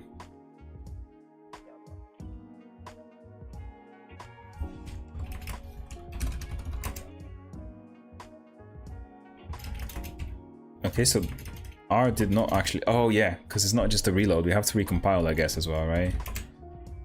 Yeah. Okay. So warning. What are these warnings, dude? So the following type variable to type integer in the following comes. Following the first argument of my length.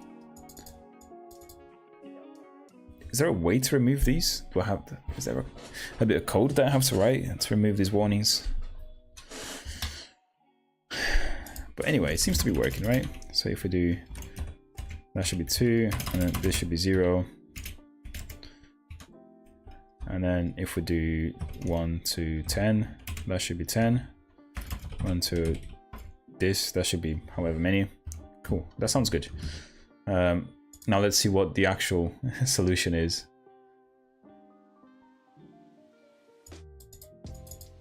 Yeah, okay, cool. My length equals that. Ah, yeah, this is better. This is better than my solution because, yeah, this is just a recursive call, right? So really, I didn't think of this properly. It could have just been this, really.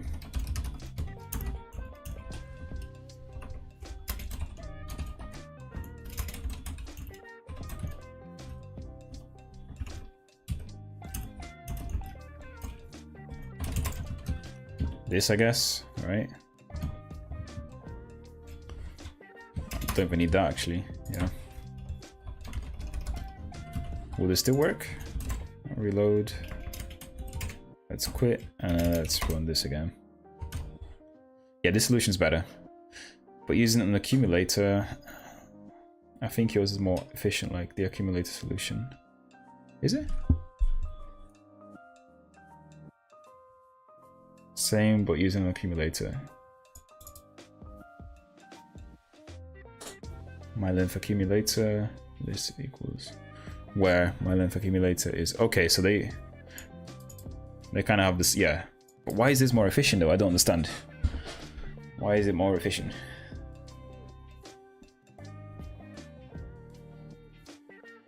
because in my head these do the same sort of thing, down to the machine code. Like it iterates through each element of the list, and while it's doing that, it's keeping track of a number, right? That's kind of what it's doing. So is this. So it's not really more efficient. I think it's the same efficiency, to be honest. I think it's a tail recursion thing, isn't it? Yeah, it might be. I don't know if it's more efficient to recurse on the tail. But yeah, my solution is more similar to this one, except they have this in the where, using fold and fold R. Yeah, fold right, okay. Yeah, we'll come to fold properties later, but they're quite interesting as well. And zipping with an infinite list, whew, this is interesting. How efficient is this one? So what is this? My length takes a list, returns an integer. Just for fun. Because 0.3 is also fun. Same but easier. Huh? Ah, okay, so he's zipping it with an infinite list here. So each element's gonna get their index associated to them, right? And of course, if we have the last element, what's S and D? I don't know what S and D is. Yeah, the last element is going to be the last element of the list with, oh, the second, okay. Right, it's like a cheapo. Second, I get this, This is interesting. Definitely like colorful ways to do the same thing. Mapping all elements to 1. We can also change each element into a list into a 1 and then add them all together. That's interesting. I like this solution. Yeah, I like this solution, but it still feels like the most performant ones would be these two, down to the machine code. Because all these other solutions, they create more data. Yeah, they create like intermediate arrays from the looks of it, and intermediate pointers, and then sums them. Whereas these ones is just kind of recursing on the elements themselves. So I don't know though, it would be interesting to see which ones. Actually, can we see that? So if we go on a Godbolt compile explorer, I think they have Haskell, right? So C++, please tell me they have Haskell here. Yay, they have Haskell. I think the fold one boils down to the accumulator one. Ah. Yeah, but let's see how interesting this one looks in here. So for example, if we have a myLength here, module example where we have that. Oh no, I don't want to save this. Let's just analyze the code here that we get though. So this is the code that you get. So loading effective address there. Some moves. Do we see what the myLength function actually looks like? myLength closure there. Okay, so overall, like I don't really know exactly what this is doing because I'm not really an assembly aficionado. What is there a compilation options? GHC options to optimize.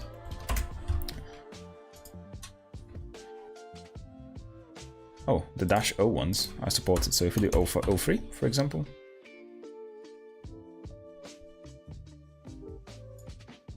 Yeah, 03 is even more. So like, yeah, I mean 03 is more because it probably does some loop unrolling and shit like that.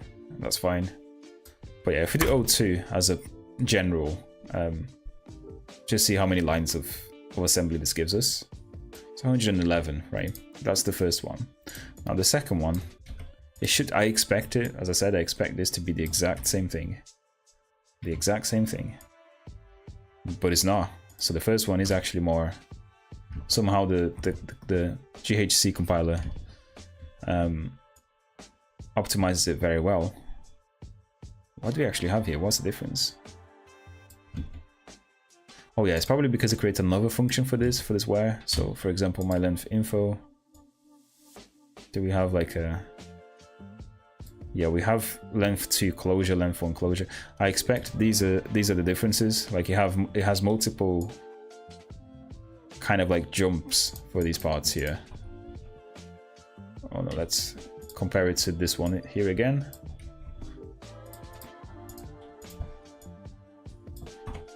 So we had like 1 and 2 closures. We had the main closure and 1 and 2, right?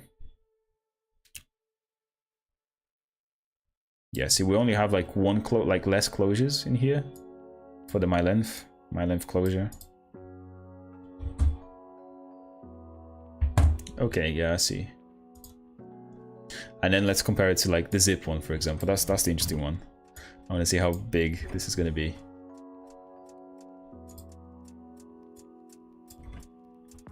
Why did it not copy?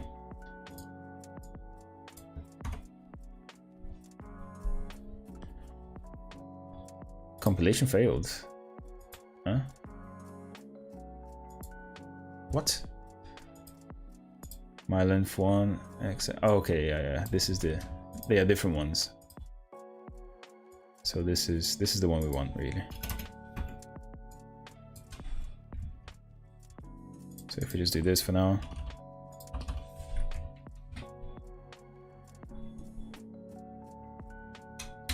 There you go. Look at the bloat. Oh my god. Yeah, let's look at this one. These ones here now. So that's the zip one. That's what I mean. Like these things generate extra. If you just think about the operations that are going to be done by your machine, these are very elegant, but very bloated. Because if you think about it, like zip is creating an extra array, and then for each pointer, each element in your original list, you can have a pointer to an element in this other list that was zipped with, and then you get a second, and then you get the last, which is recursing again on all of this stuff. So you're recursing at least twice more than the previous ones. Let's look at the last one though. Last one, first of the last. Same but easier. Yeah, I mean, cool. Yeah, so if you think about performance, definitely the first one. Even when you have a where here, it seems to create another function call just for the where. So essentially just creates another function in the assembly. So yeah, first one is definitely more performant from the looks of it. It's cool to find out these things. Anyway, so let's go to the next problem. Reverse a list. Dude, can I be bothered? If you just think about it in my head, I can... If you're thinking about pattern matching again, each head you're going to be creating another list, right? So tail.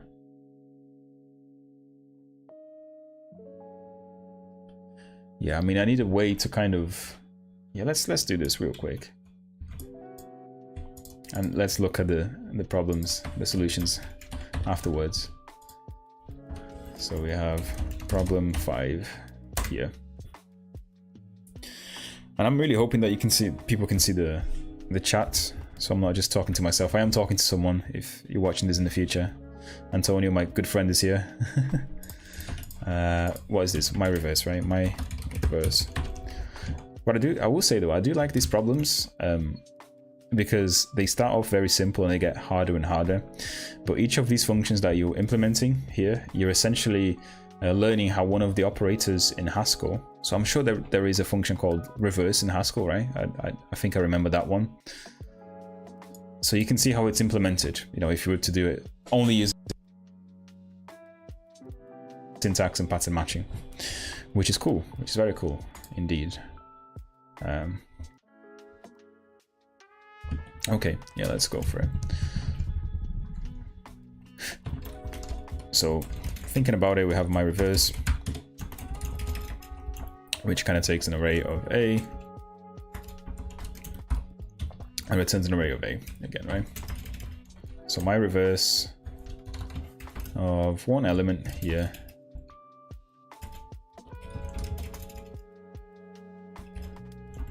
We can just do this, right? Do we need to do this? I don't know, but let's put it there.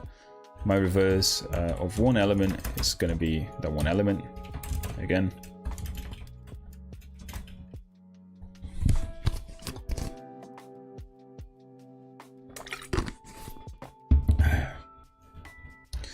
And let's think about my reverse when we have head and tail, right? So when we have this head and tail, what we want to do is obviously, you know, have the head there and then the my reverse here, if this was normal programming of the tail.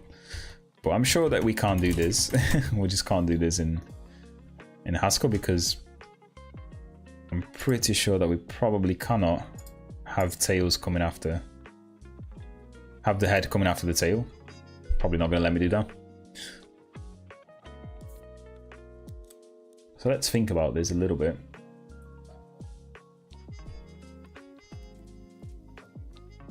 Again, like if I'm thinking of two functions, I'm kind of, you know, I'm going to be doing like a where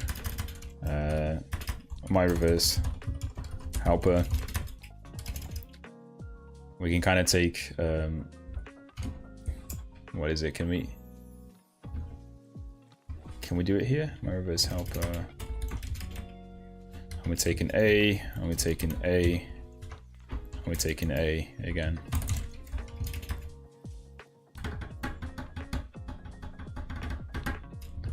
And then I would be doing something like my reverse helper.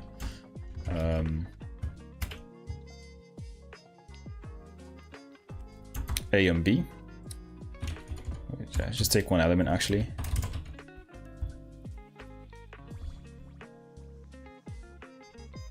Yeah, the point for this function is like, I want to take one element in a list, and we're going to add this element at the end of the list.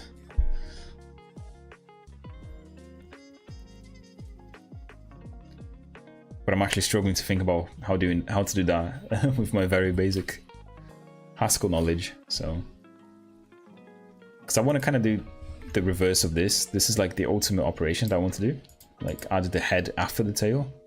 And I'm not sure if Haskell lets us do that, because I think this operator only works if this is one element and if this one is kind of many of them, right? So yeah.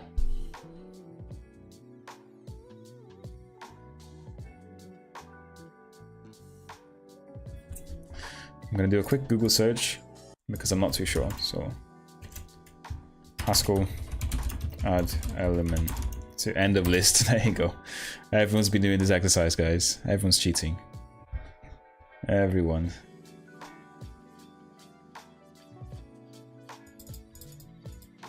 Yeah, non-recursive approach. I'm gonna use this operator that just kind of adds. If you insist on recursion. Okay, so I'm sure that, you know, deep down they compile to the same code, because this operator is probably written in the recursive bit, in the recursive way here.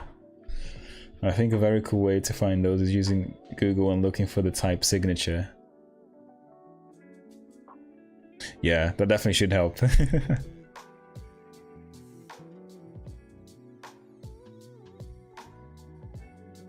I'm just trying to understand how this recursive one works.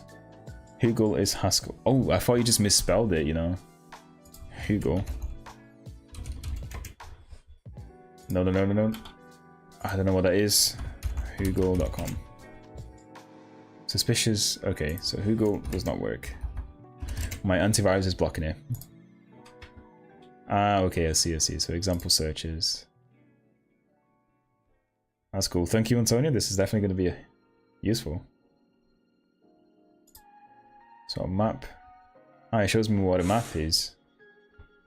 Cool.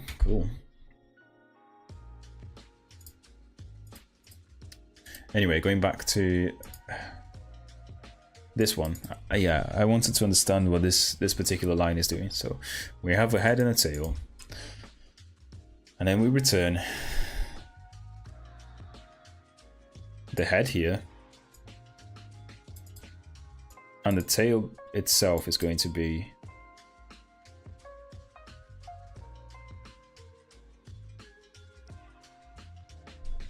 Ah, okay, so we're just passing down. Okay, we're passing down the number. Okay, yeah. Cool, I understand. So something like, you know, add to end.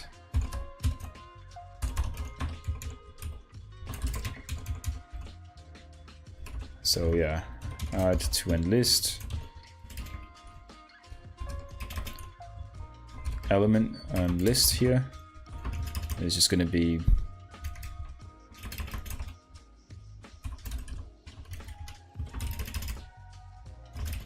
so is the head and then we've got this here, so function.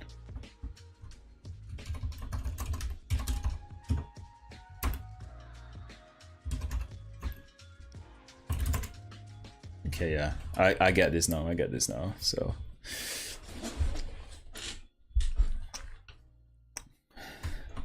yeah, but in this case, obviously, we're gonna be returning. What are we returning? So we can add one element to the end of the list. Okay, yeah. So we're gonna have add to end list here.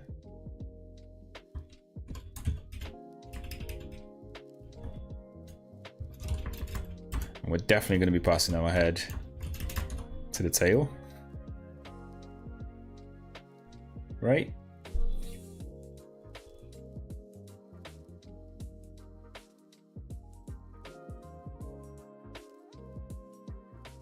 And that's going to be the new tail. I'm really struggling to figure this, but let's do this.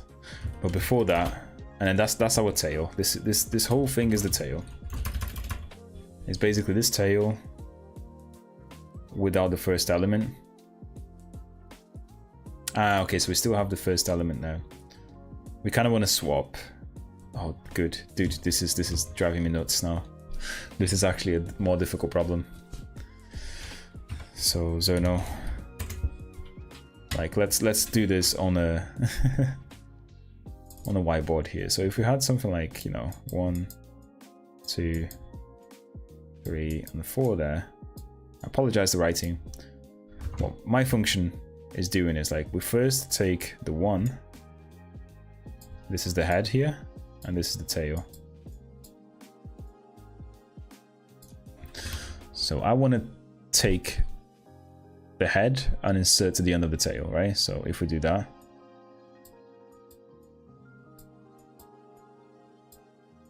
and we have 1 there. But then I end up with this list. So how can I take this list to the next level? Well, the same thing, because now I kind of just want to take this, really.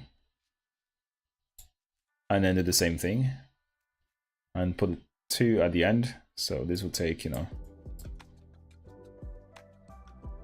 we'll have 3, 4, and 2 there. And then the 1 remains. We're not touching that one. And then I have to do the same thing, but with only 2 elements now.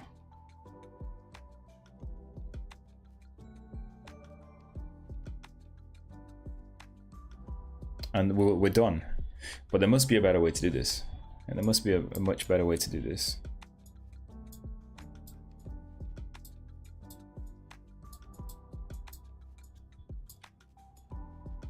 That's a very cool way of doing it. Yes, it's a very cool way of doing it, but probably the most inefficient way you can possibly think of.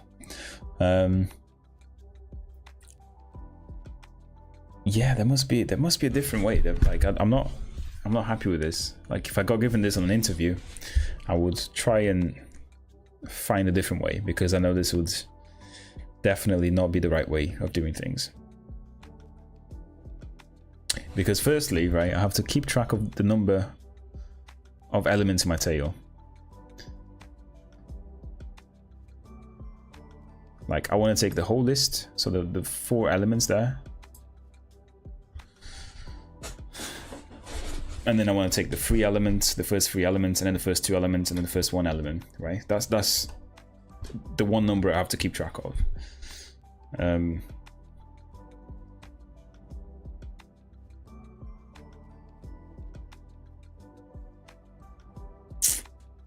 Yeah.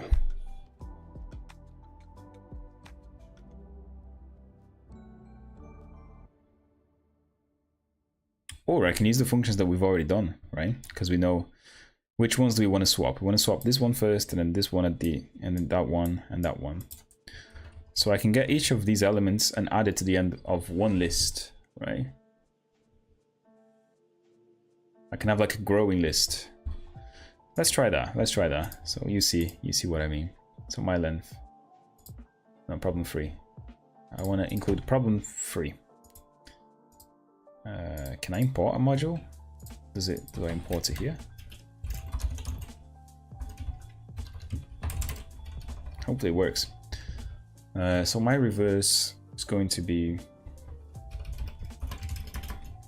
my reverse helper. We have a list and a list and a number. I'll show you what that is in a second.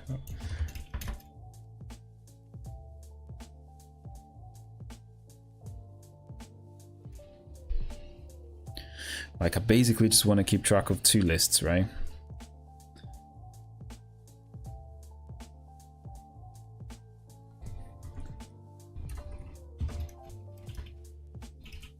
No, I think that's right. Because this function is going to be getting this element here, which is the integer.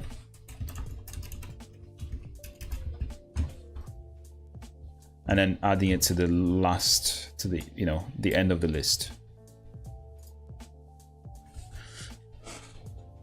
And then it's going to return me the list without that element.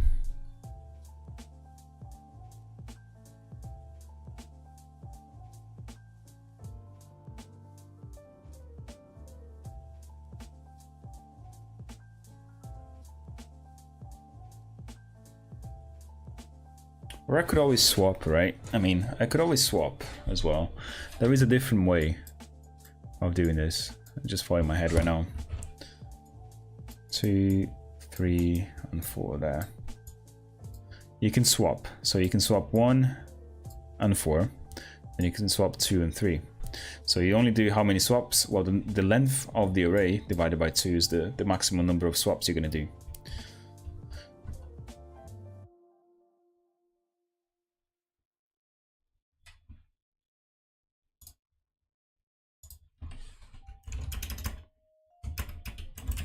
Yeah, so let's try that. That one is probably like a better one, I guess, right? We're still going to use problem 5.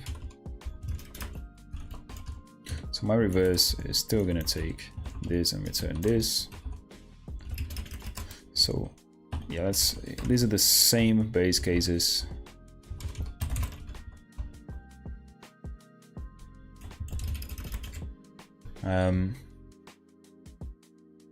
However, my reverse, given a head and a tail,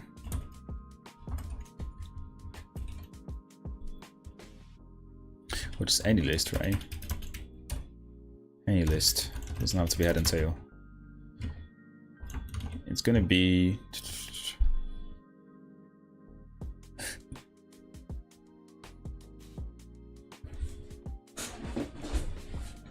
we still need a helper. Right, we still need a helper, I think, because I want to do like something like swap whatever this is, like 0 and the last one, right? Something like that. So first and last with our list here.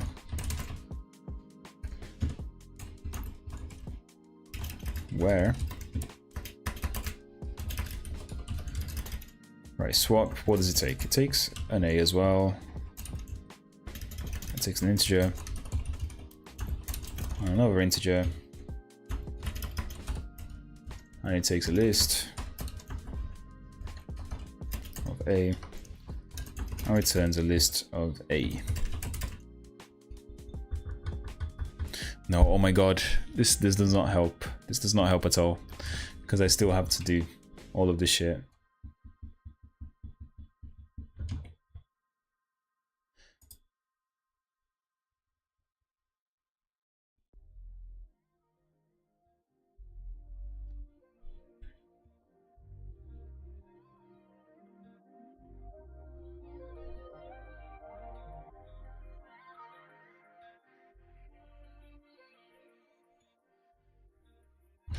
No, this is not going to help. Let's think of a different way that's perhaps even simpler.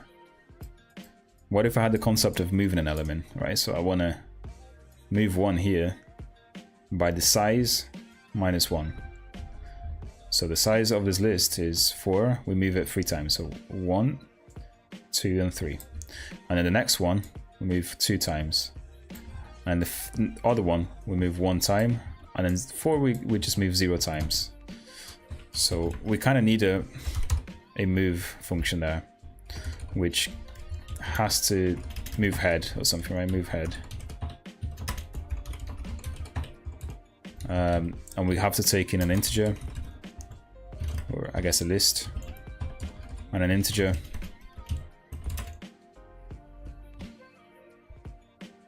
A list and an integer, and we return a list.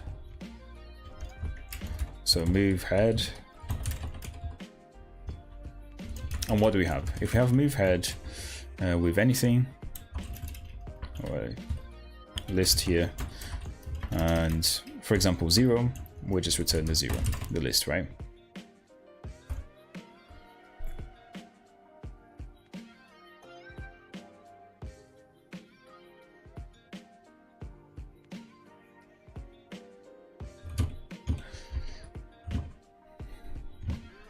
Is this actually going to be better? I don't know. So move 1, 2, 3.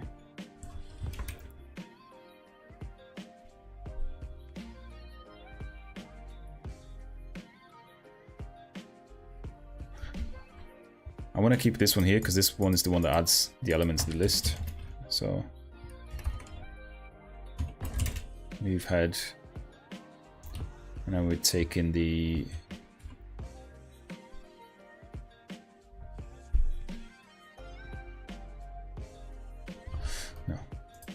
let's keep it in. Sorry guys, sorry, I'm completely lost still. So move head. I'm gonna put it separately because it makes it easier to define things. So takes a list. Would you like a hint? Yeah, let's go. Let's see. I'd like a hint, but like I'm still gonna try and implement this way because I'm set on it now. Just want to see how to do it. We're given a list and an integer. We return a list where the moved element is going to be over there. So move head of any list. I think maybe the cons could be help. Yeah, I saw them in the question where the guy was asking how to reverse a list, because you essentially just want to. Yeah, I mean, if I'm cheating, right? I do know about this one, this operator. Like what I could do is like I could do the tail, you know, times the head. Like I could do that, but I could also reverse the tail, right? So I could like my reverse. This is a very good way to do it, right? This would be the definition of the function. That's probably what you're thinking of, right? But my point is I'm trying not to use this one. I want to see how I can not use this and do something like similar. Because yeah, it's a very, very easy definition actually. You know, my reverse would be something like this. And then my reverse would be list or whatever. Head and tail there. And it could just be, you know, tail plus head, right? Very nice and very nice and easy, I'd say. Yeah, there may be a base case here that I'm missing as well, but can we do this without this operator? That's the difficult bit here. That's what I'm trying to do, because I'm in this sort of challenges. I'm trying to like assume zero knowledge of Haskell, which I do. I have zero knowledge. You know, so if you don't know the operator, how would you do this? So hence why I'm like putting down all of these methods and seeing which one is going to be easier for me to implement on a recursive basis. And I think the move one is okay. We'll try that one now. So if we move head list, for head and tail there.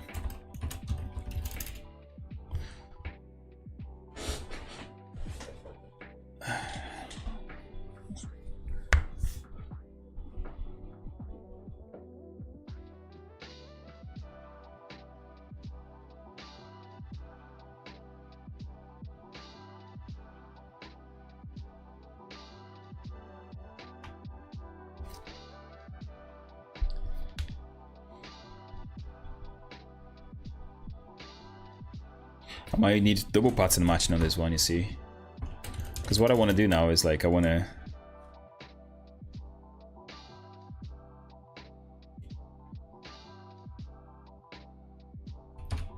let's keep an element there as well. So move a. What do I do? I take in a list. Maybe this function definition is wrong. This is the list that I have. This is the element I want to move.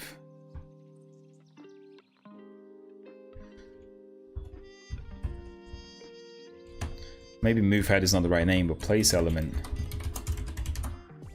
place at or something is the right one. And of course I'm forgetting the integer here. So if we have this and some random element there, and then the position, I want to insert that element into this position of that array. That's what I want to do. And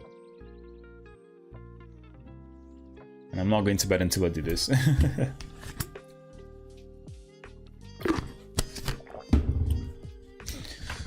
So, right. So it's kind of similar to what we had in the Slack, I guess, in the Stack Overflow answer, which is this one down here.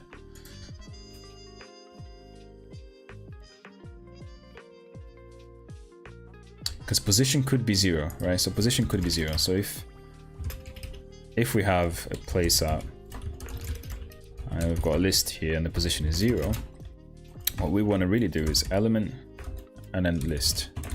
That's what we want to do. That's essentially what we want to do. But if it's not 0, and we have something like this, in fact, what's the base case that if we have any sort of like empty list and anything here?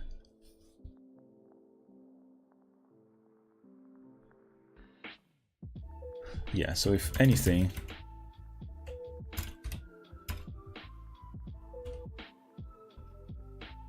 so any list and 0, and if this is any number, I don't know if it's ambiguous, because like I could match here or here, because list could also be empty, I guess, right? Or maybe not, maybe not. But if we had head and tail here, head and tail.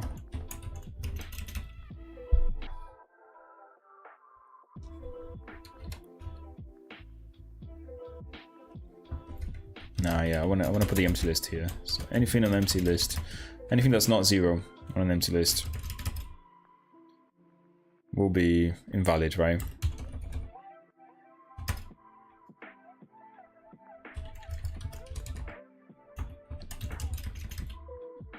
Okay.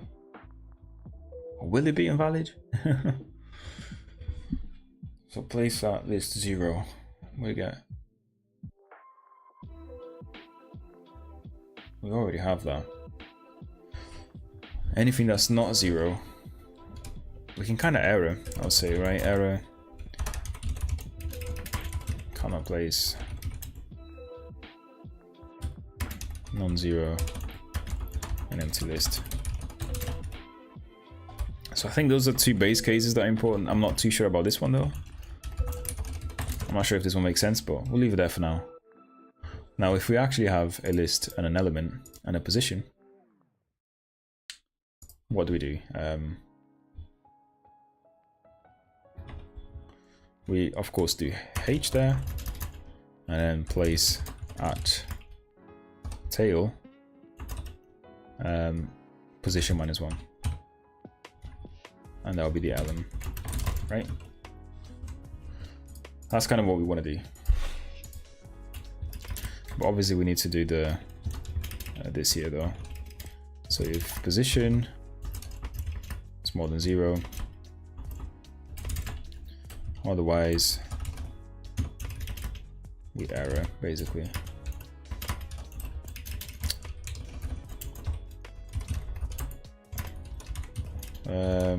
Invalid position, I guess. I do wonder if this works. Let's see though, let's see. I'm gonna remove my reverse for now.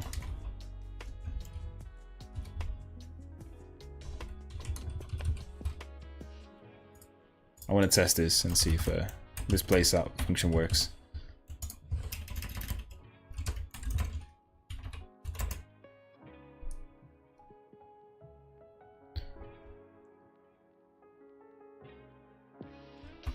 So place at,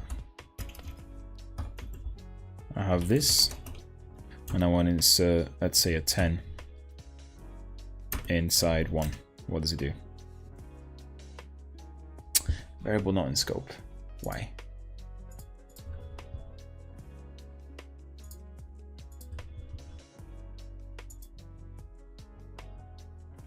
Again, place R is here, and I am exporting it, and I am including it there.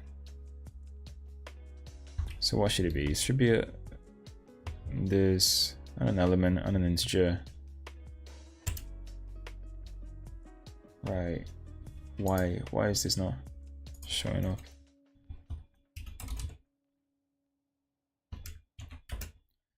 You should import 6 modules now. 1, 2, 3, 4, 5. Cannot find module program. 5. Okay, it's not in current module program.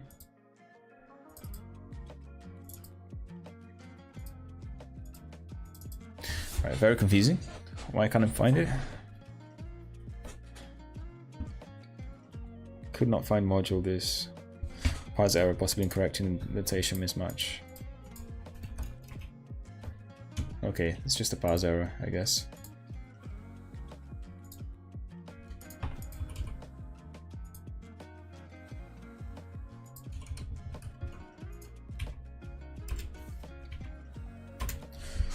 Is it because of the import? No, could not find module 5. Oh.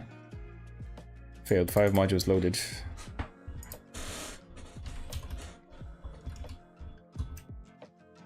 That's very weird.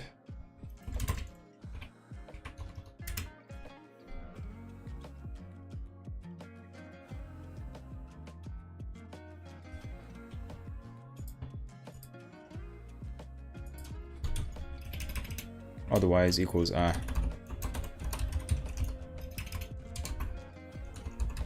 There you go. It's just a forgotten equal sign.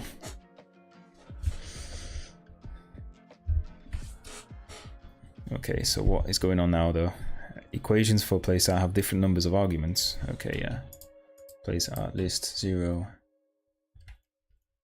Anything. Okay, cool.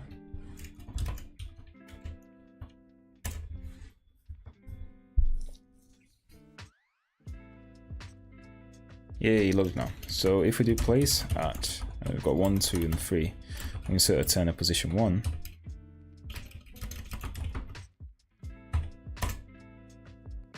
Okay, seems to work, right? Seems to work. So that makes things a little bit easier, because now I can use this function to place the head at the end of the tail. So the size of the tail minus 1. And I can do that however many times I need to, right? So if I have a list like this, so 1, 2, 3, 4, I have to place the head at the end of the tail, right? So I have to place my head here in the size of my tail, which is 3, so 1 minus 1. And then I keep doing that, decreasing that sort of position every time. Cool. Right, yeah, we can do that. That's not too bad. That's not bad. So this should be something like, you know, I should move 1 by size of tail -1. And then I did like kind of the same thing. So move, just so we can see here. So I move 2 by the size of the tail -1. And you can see the recursive bit coming in handy here. So in this case, I should have 2 and 1 there. And then I move 3 by the size of the tail -1, which should leave me with this. Right? And I could move 4 by the size of the tail -1, which is just 4, right? So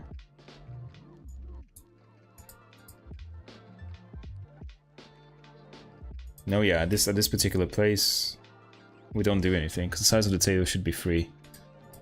1, 2, 1, 2, 3. Yeah, I mean, this is where we stop really. Okay, so we kind of want to do this operation how many times? However many times the tail size is. Right. Okay, cool. So my reverse. You got A there. And then we kind of just return an 8, right? Yeah. So my reverse.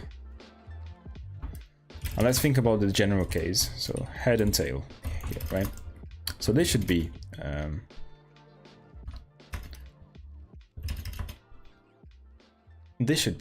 place up.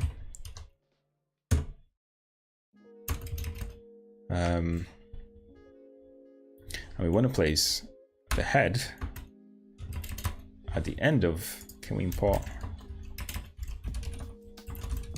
problem 4 here? Anyway, I'll place the tail. I'm going to put the head here in the my length, I guess, my length, right? Of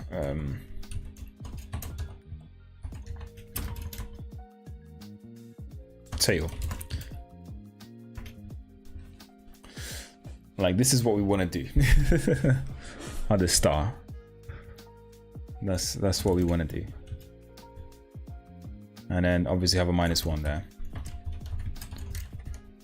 But we want to recurse on this. That's the thing. We want to recurse on this.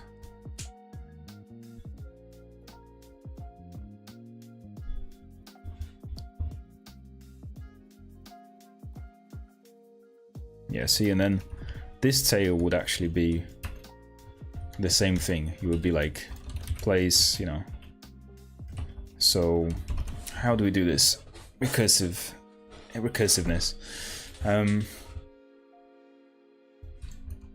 Yeah, maybe we can do a where there. Where? Can we do a let size equals? Does that work? So Haskell define variables in where clause.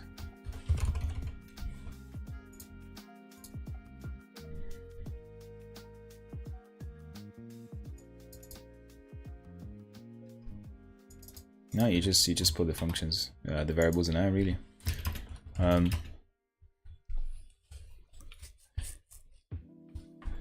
So position will be, as we said, my length of the tail.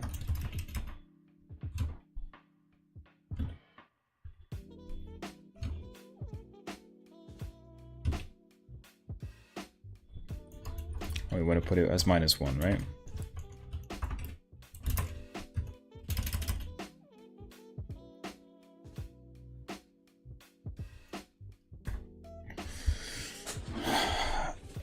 Okay. This is getting complicated. The more I think about it, the more complicated it gets. Because it's not really the length of the tail. I want to do. It's the length of the tail minus 1. But this one will be however many times we've done this already. So maybe they should do, you know, they should have an integer here, just for the iteration. So the iteration, to keep track of the iteration that we're doing this, my length. Very lazy way of turning this into a for loop, I guess.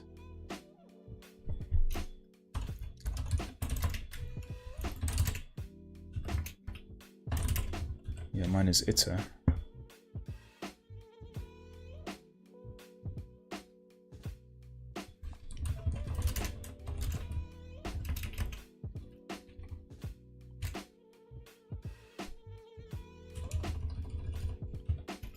And then we can kind of do this if the position is more than 0, right?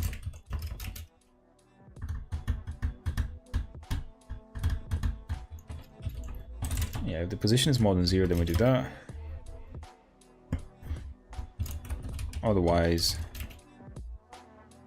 if the move position is 0, yeah.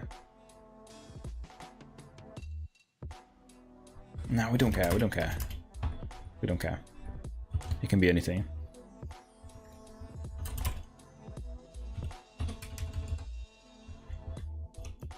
But this tail does have to be a my reverse of the tail now, which is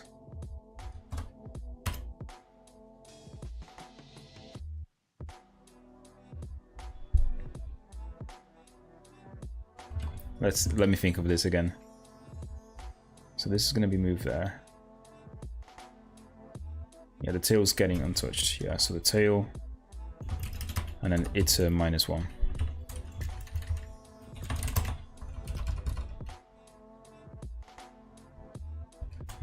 And then this is going to be the position.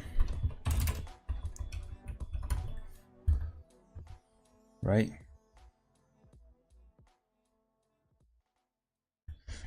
My reverse T and then the position. It's going to go over there, yeah. Okay, I think this should be okay. Let's see. I'm sure there's something we'll fail to compile and we'll figure out why. Maybe not. My reverse.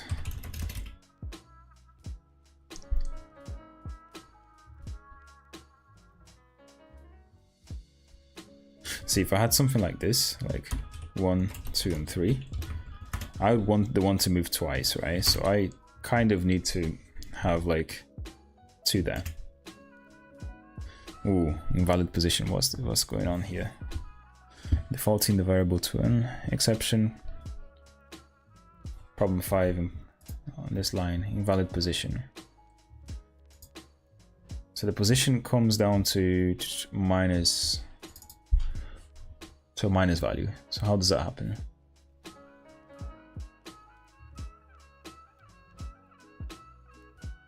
Oh, okay, yeah, that's fine.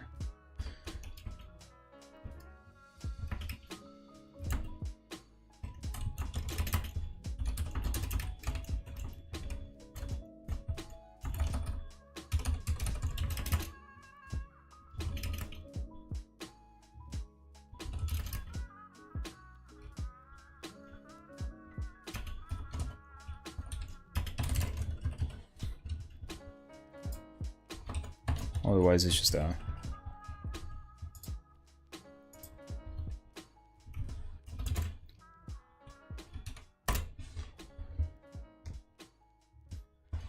is pretty much trial and error until it works.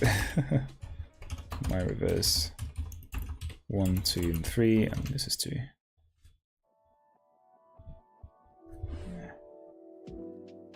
Okay, so there is an issue here. What's the? Oh yeah.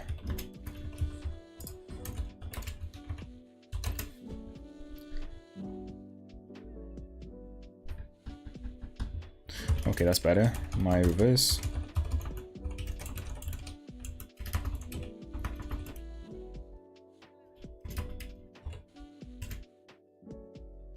One, 2, and 3. And we got out 1, 2, and 3. Ugh, this is not working. It should be 3, 2, 1.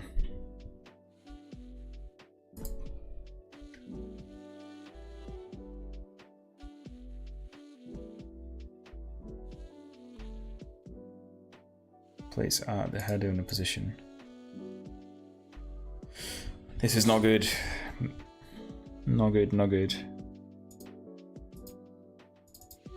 So the place has been called with my reverse.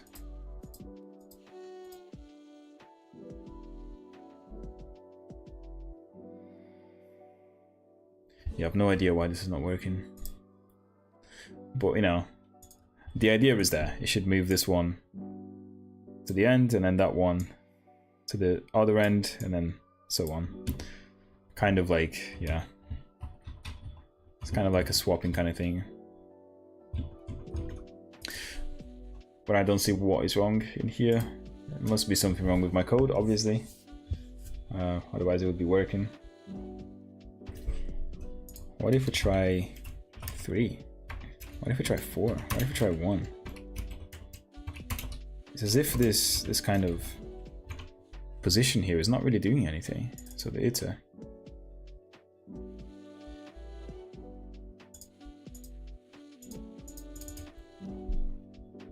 My length of t is working in this case.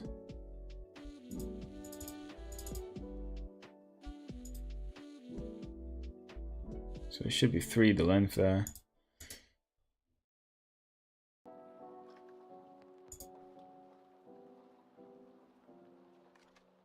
Ah, this is the iteration, okay.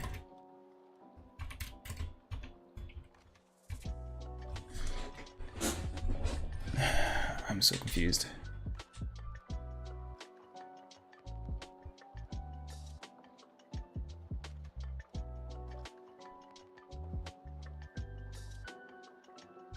Iteration minus that. So the iteration would be something like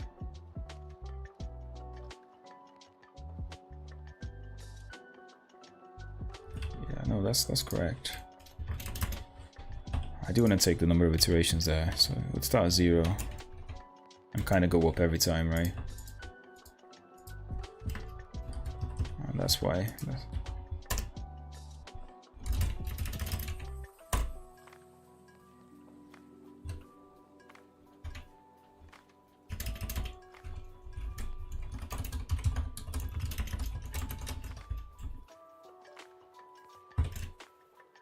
Nah, still not quite working. This is bad.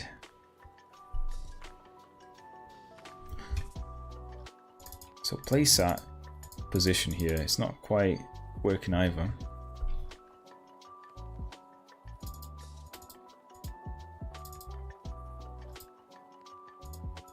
Because my length for the iter is returning 0.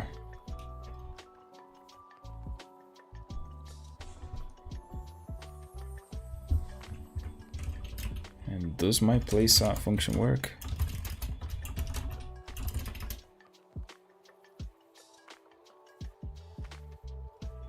So if I had like 2 and 3, supposedly this is what it's doing, and it's doing 1 at 2, 2, 3, 1. Yeah, this is what I expect to be doing, but it doesn't seem to be doing that.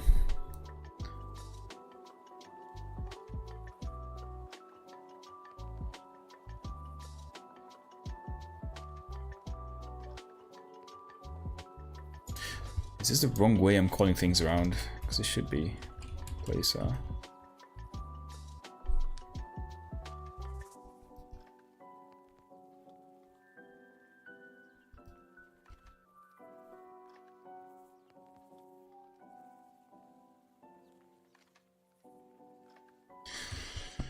Yeah, I'm gonna have to call the stream before figuring this out. Just 5 more minutes and then we'll call it if it doesn't work. Someone has to sleep for tomorrow. So why isn't this working though? The placeSat will return me.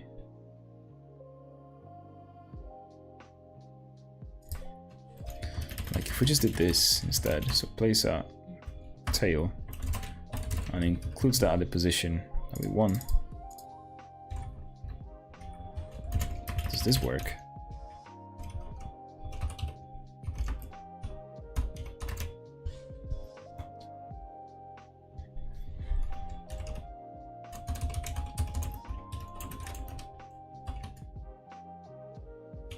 So this still does nothing. Because it's going on otherwise. Because position, for some reason, is less than 0. How is that possible? Position minus my length of t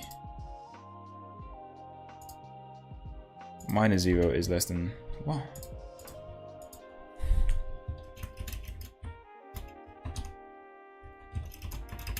What if I did this? Does it work?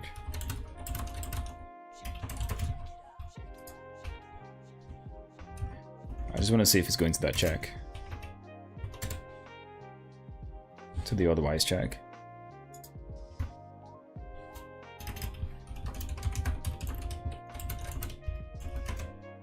Yeah, it is. It's always going here for some reason. Now, why is that though? My length is returning.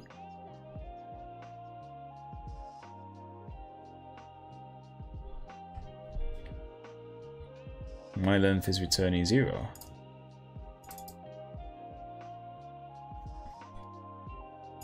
This is very confusing, I gotta say. Like, what is the issue here? The position is more than 0.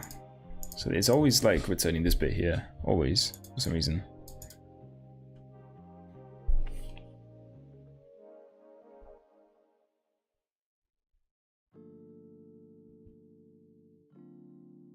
But the position...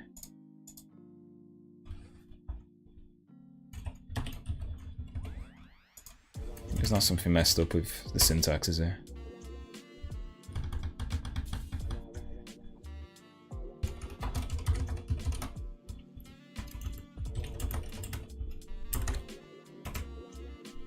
Nope. Still doing that.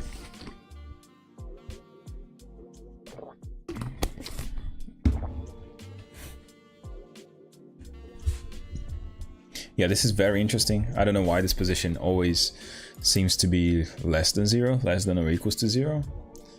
But I have no idea why it's doing that. Because it basically implies that my length t always gives me the same as the iteration. Which is definitely interesting. No matter what I call it with, it's going to be that number.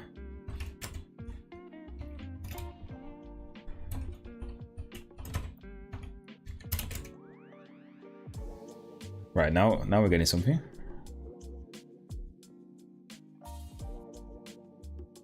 So when it's a minus number, wait, what? This is so confusing. 2, 1, 3. What if I do 2, 3, 1? Okay, yeah, that works now.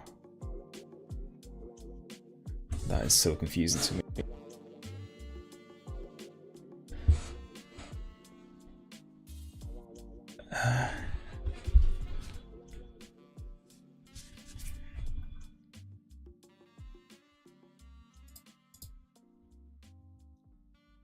Why is it that when this is a negative number, it works? If it's negative to what it should be. So if we do like 4 and 5 here, I'll increase this by minus 4. No, it still doesn't work.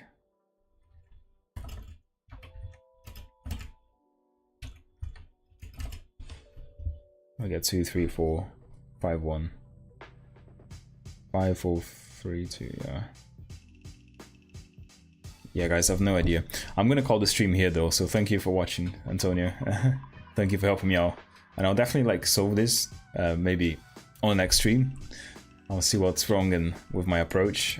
It's gonna be some syntax stuff, but you can see that even people who have done Haskell before, some of it still struggle with this quite a lot if you're doing recursive shit. However, yeah, dude, thank you for watching, and thank you everyone for watching. I hope you enjoyed doing some Haskell with me. And I'll call it a stream here, and have a good night, and I'll see you guys next time. Bye bye. Obrigado, tchau, tchau, cara. Tchau, tchau.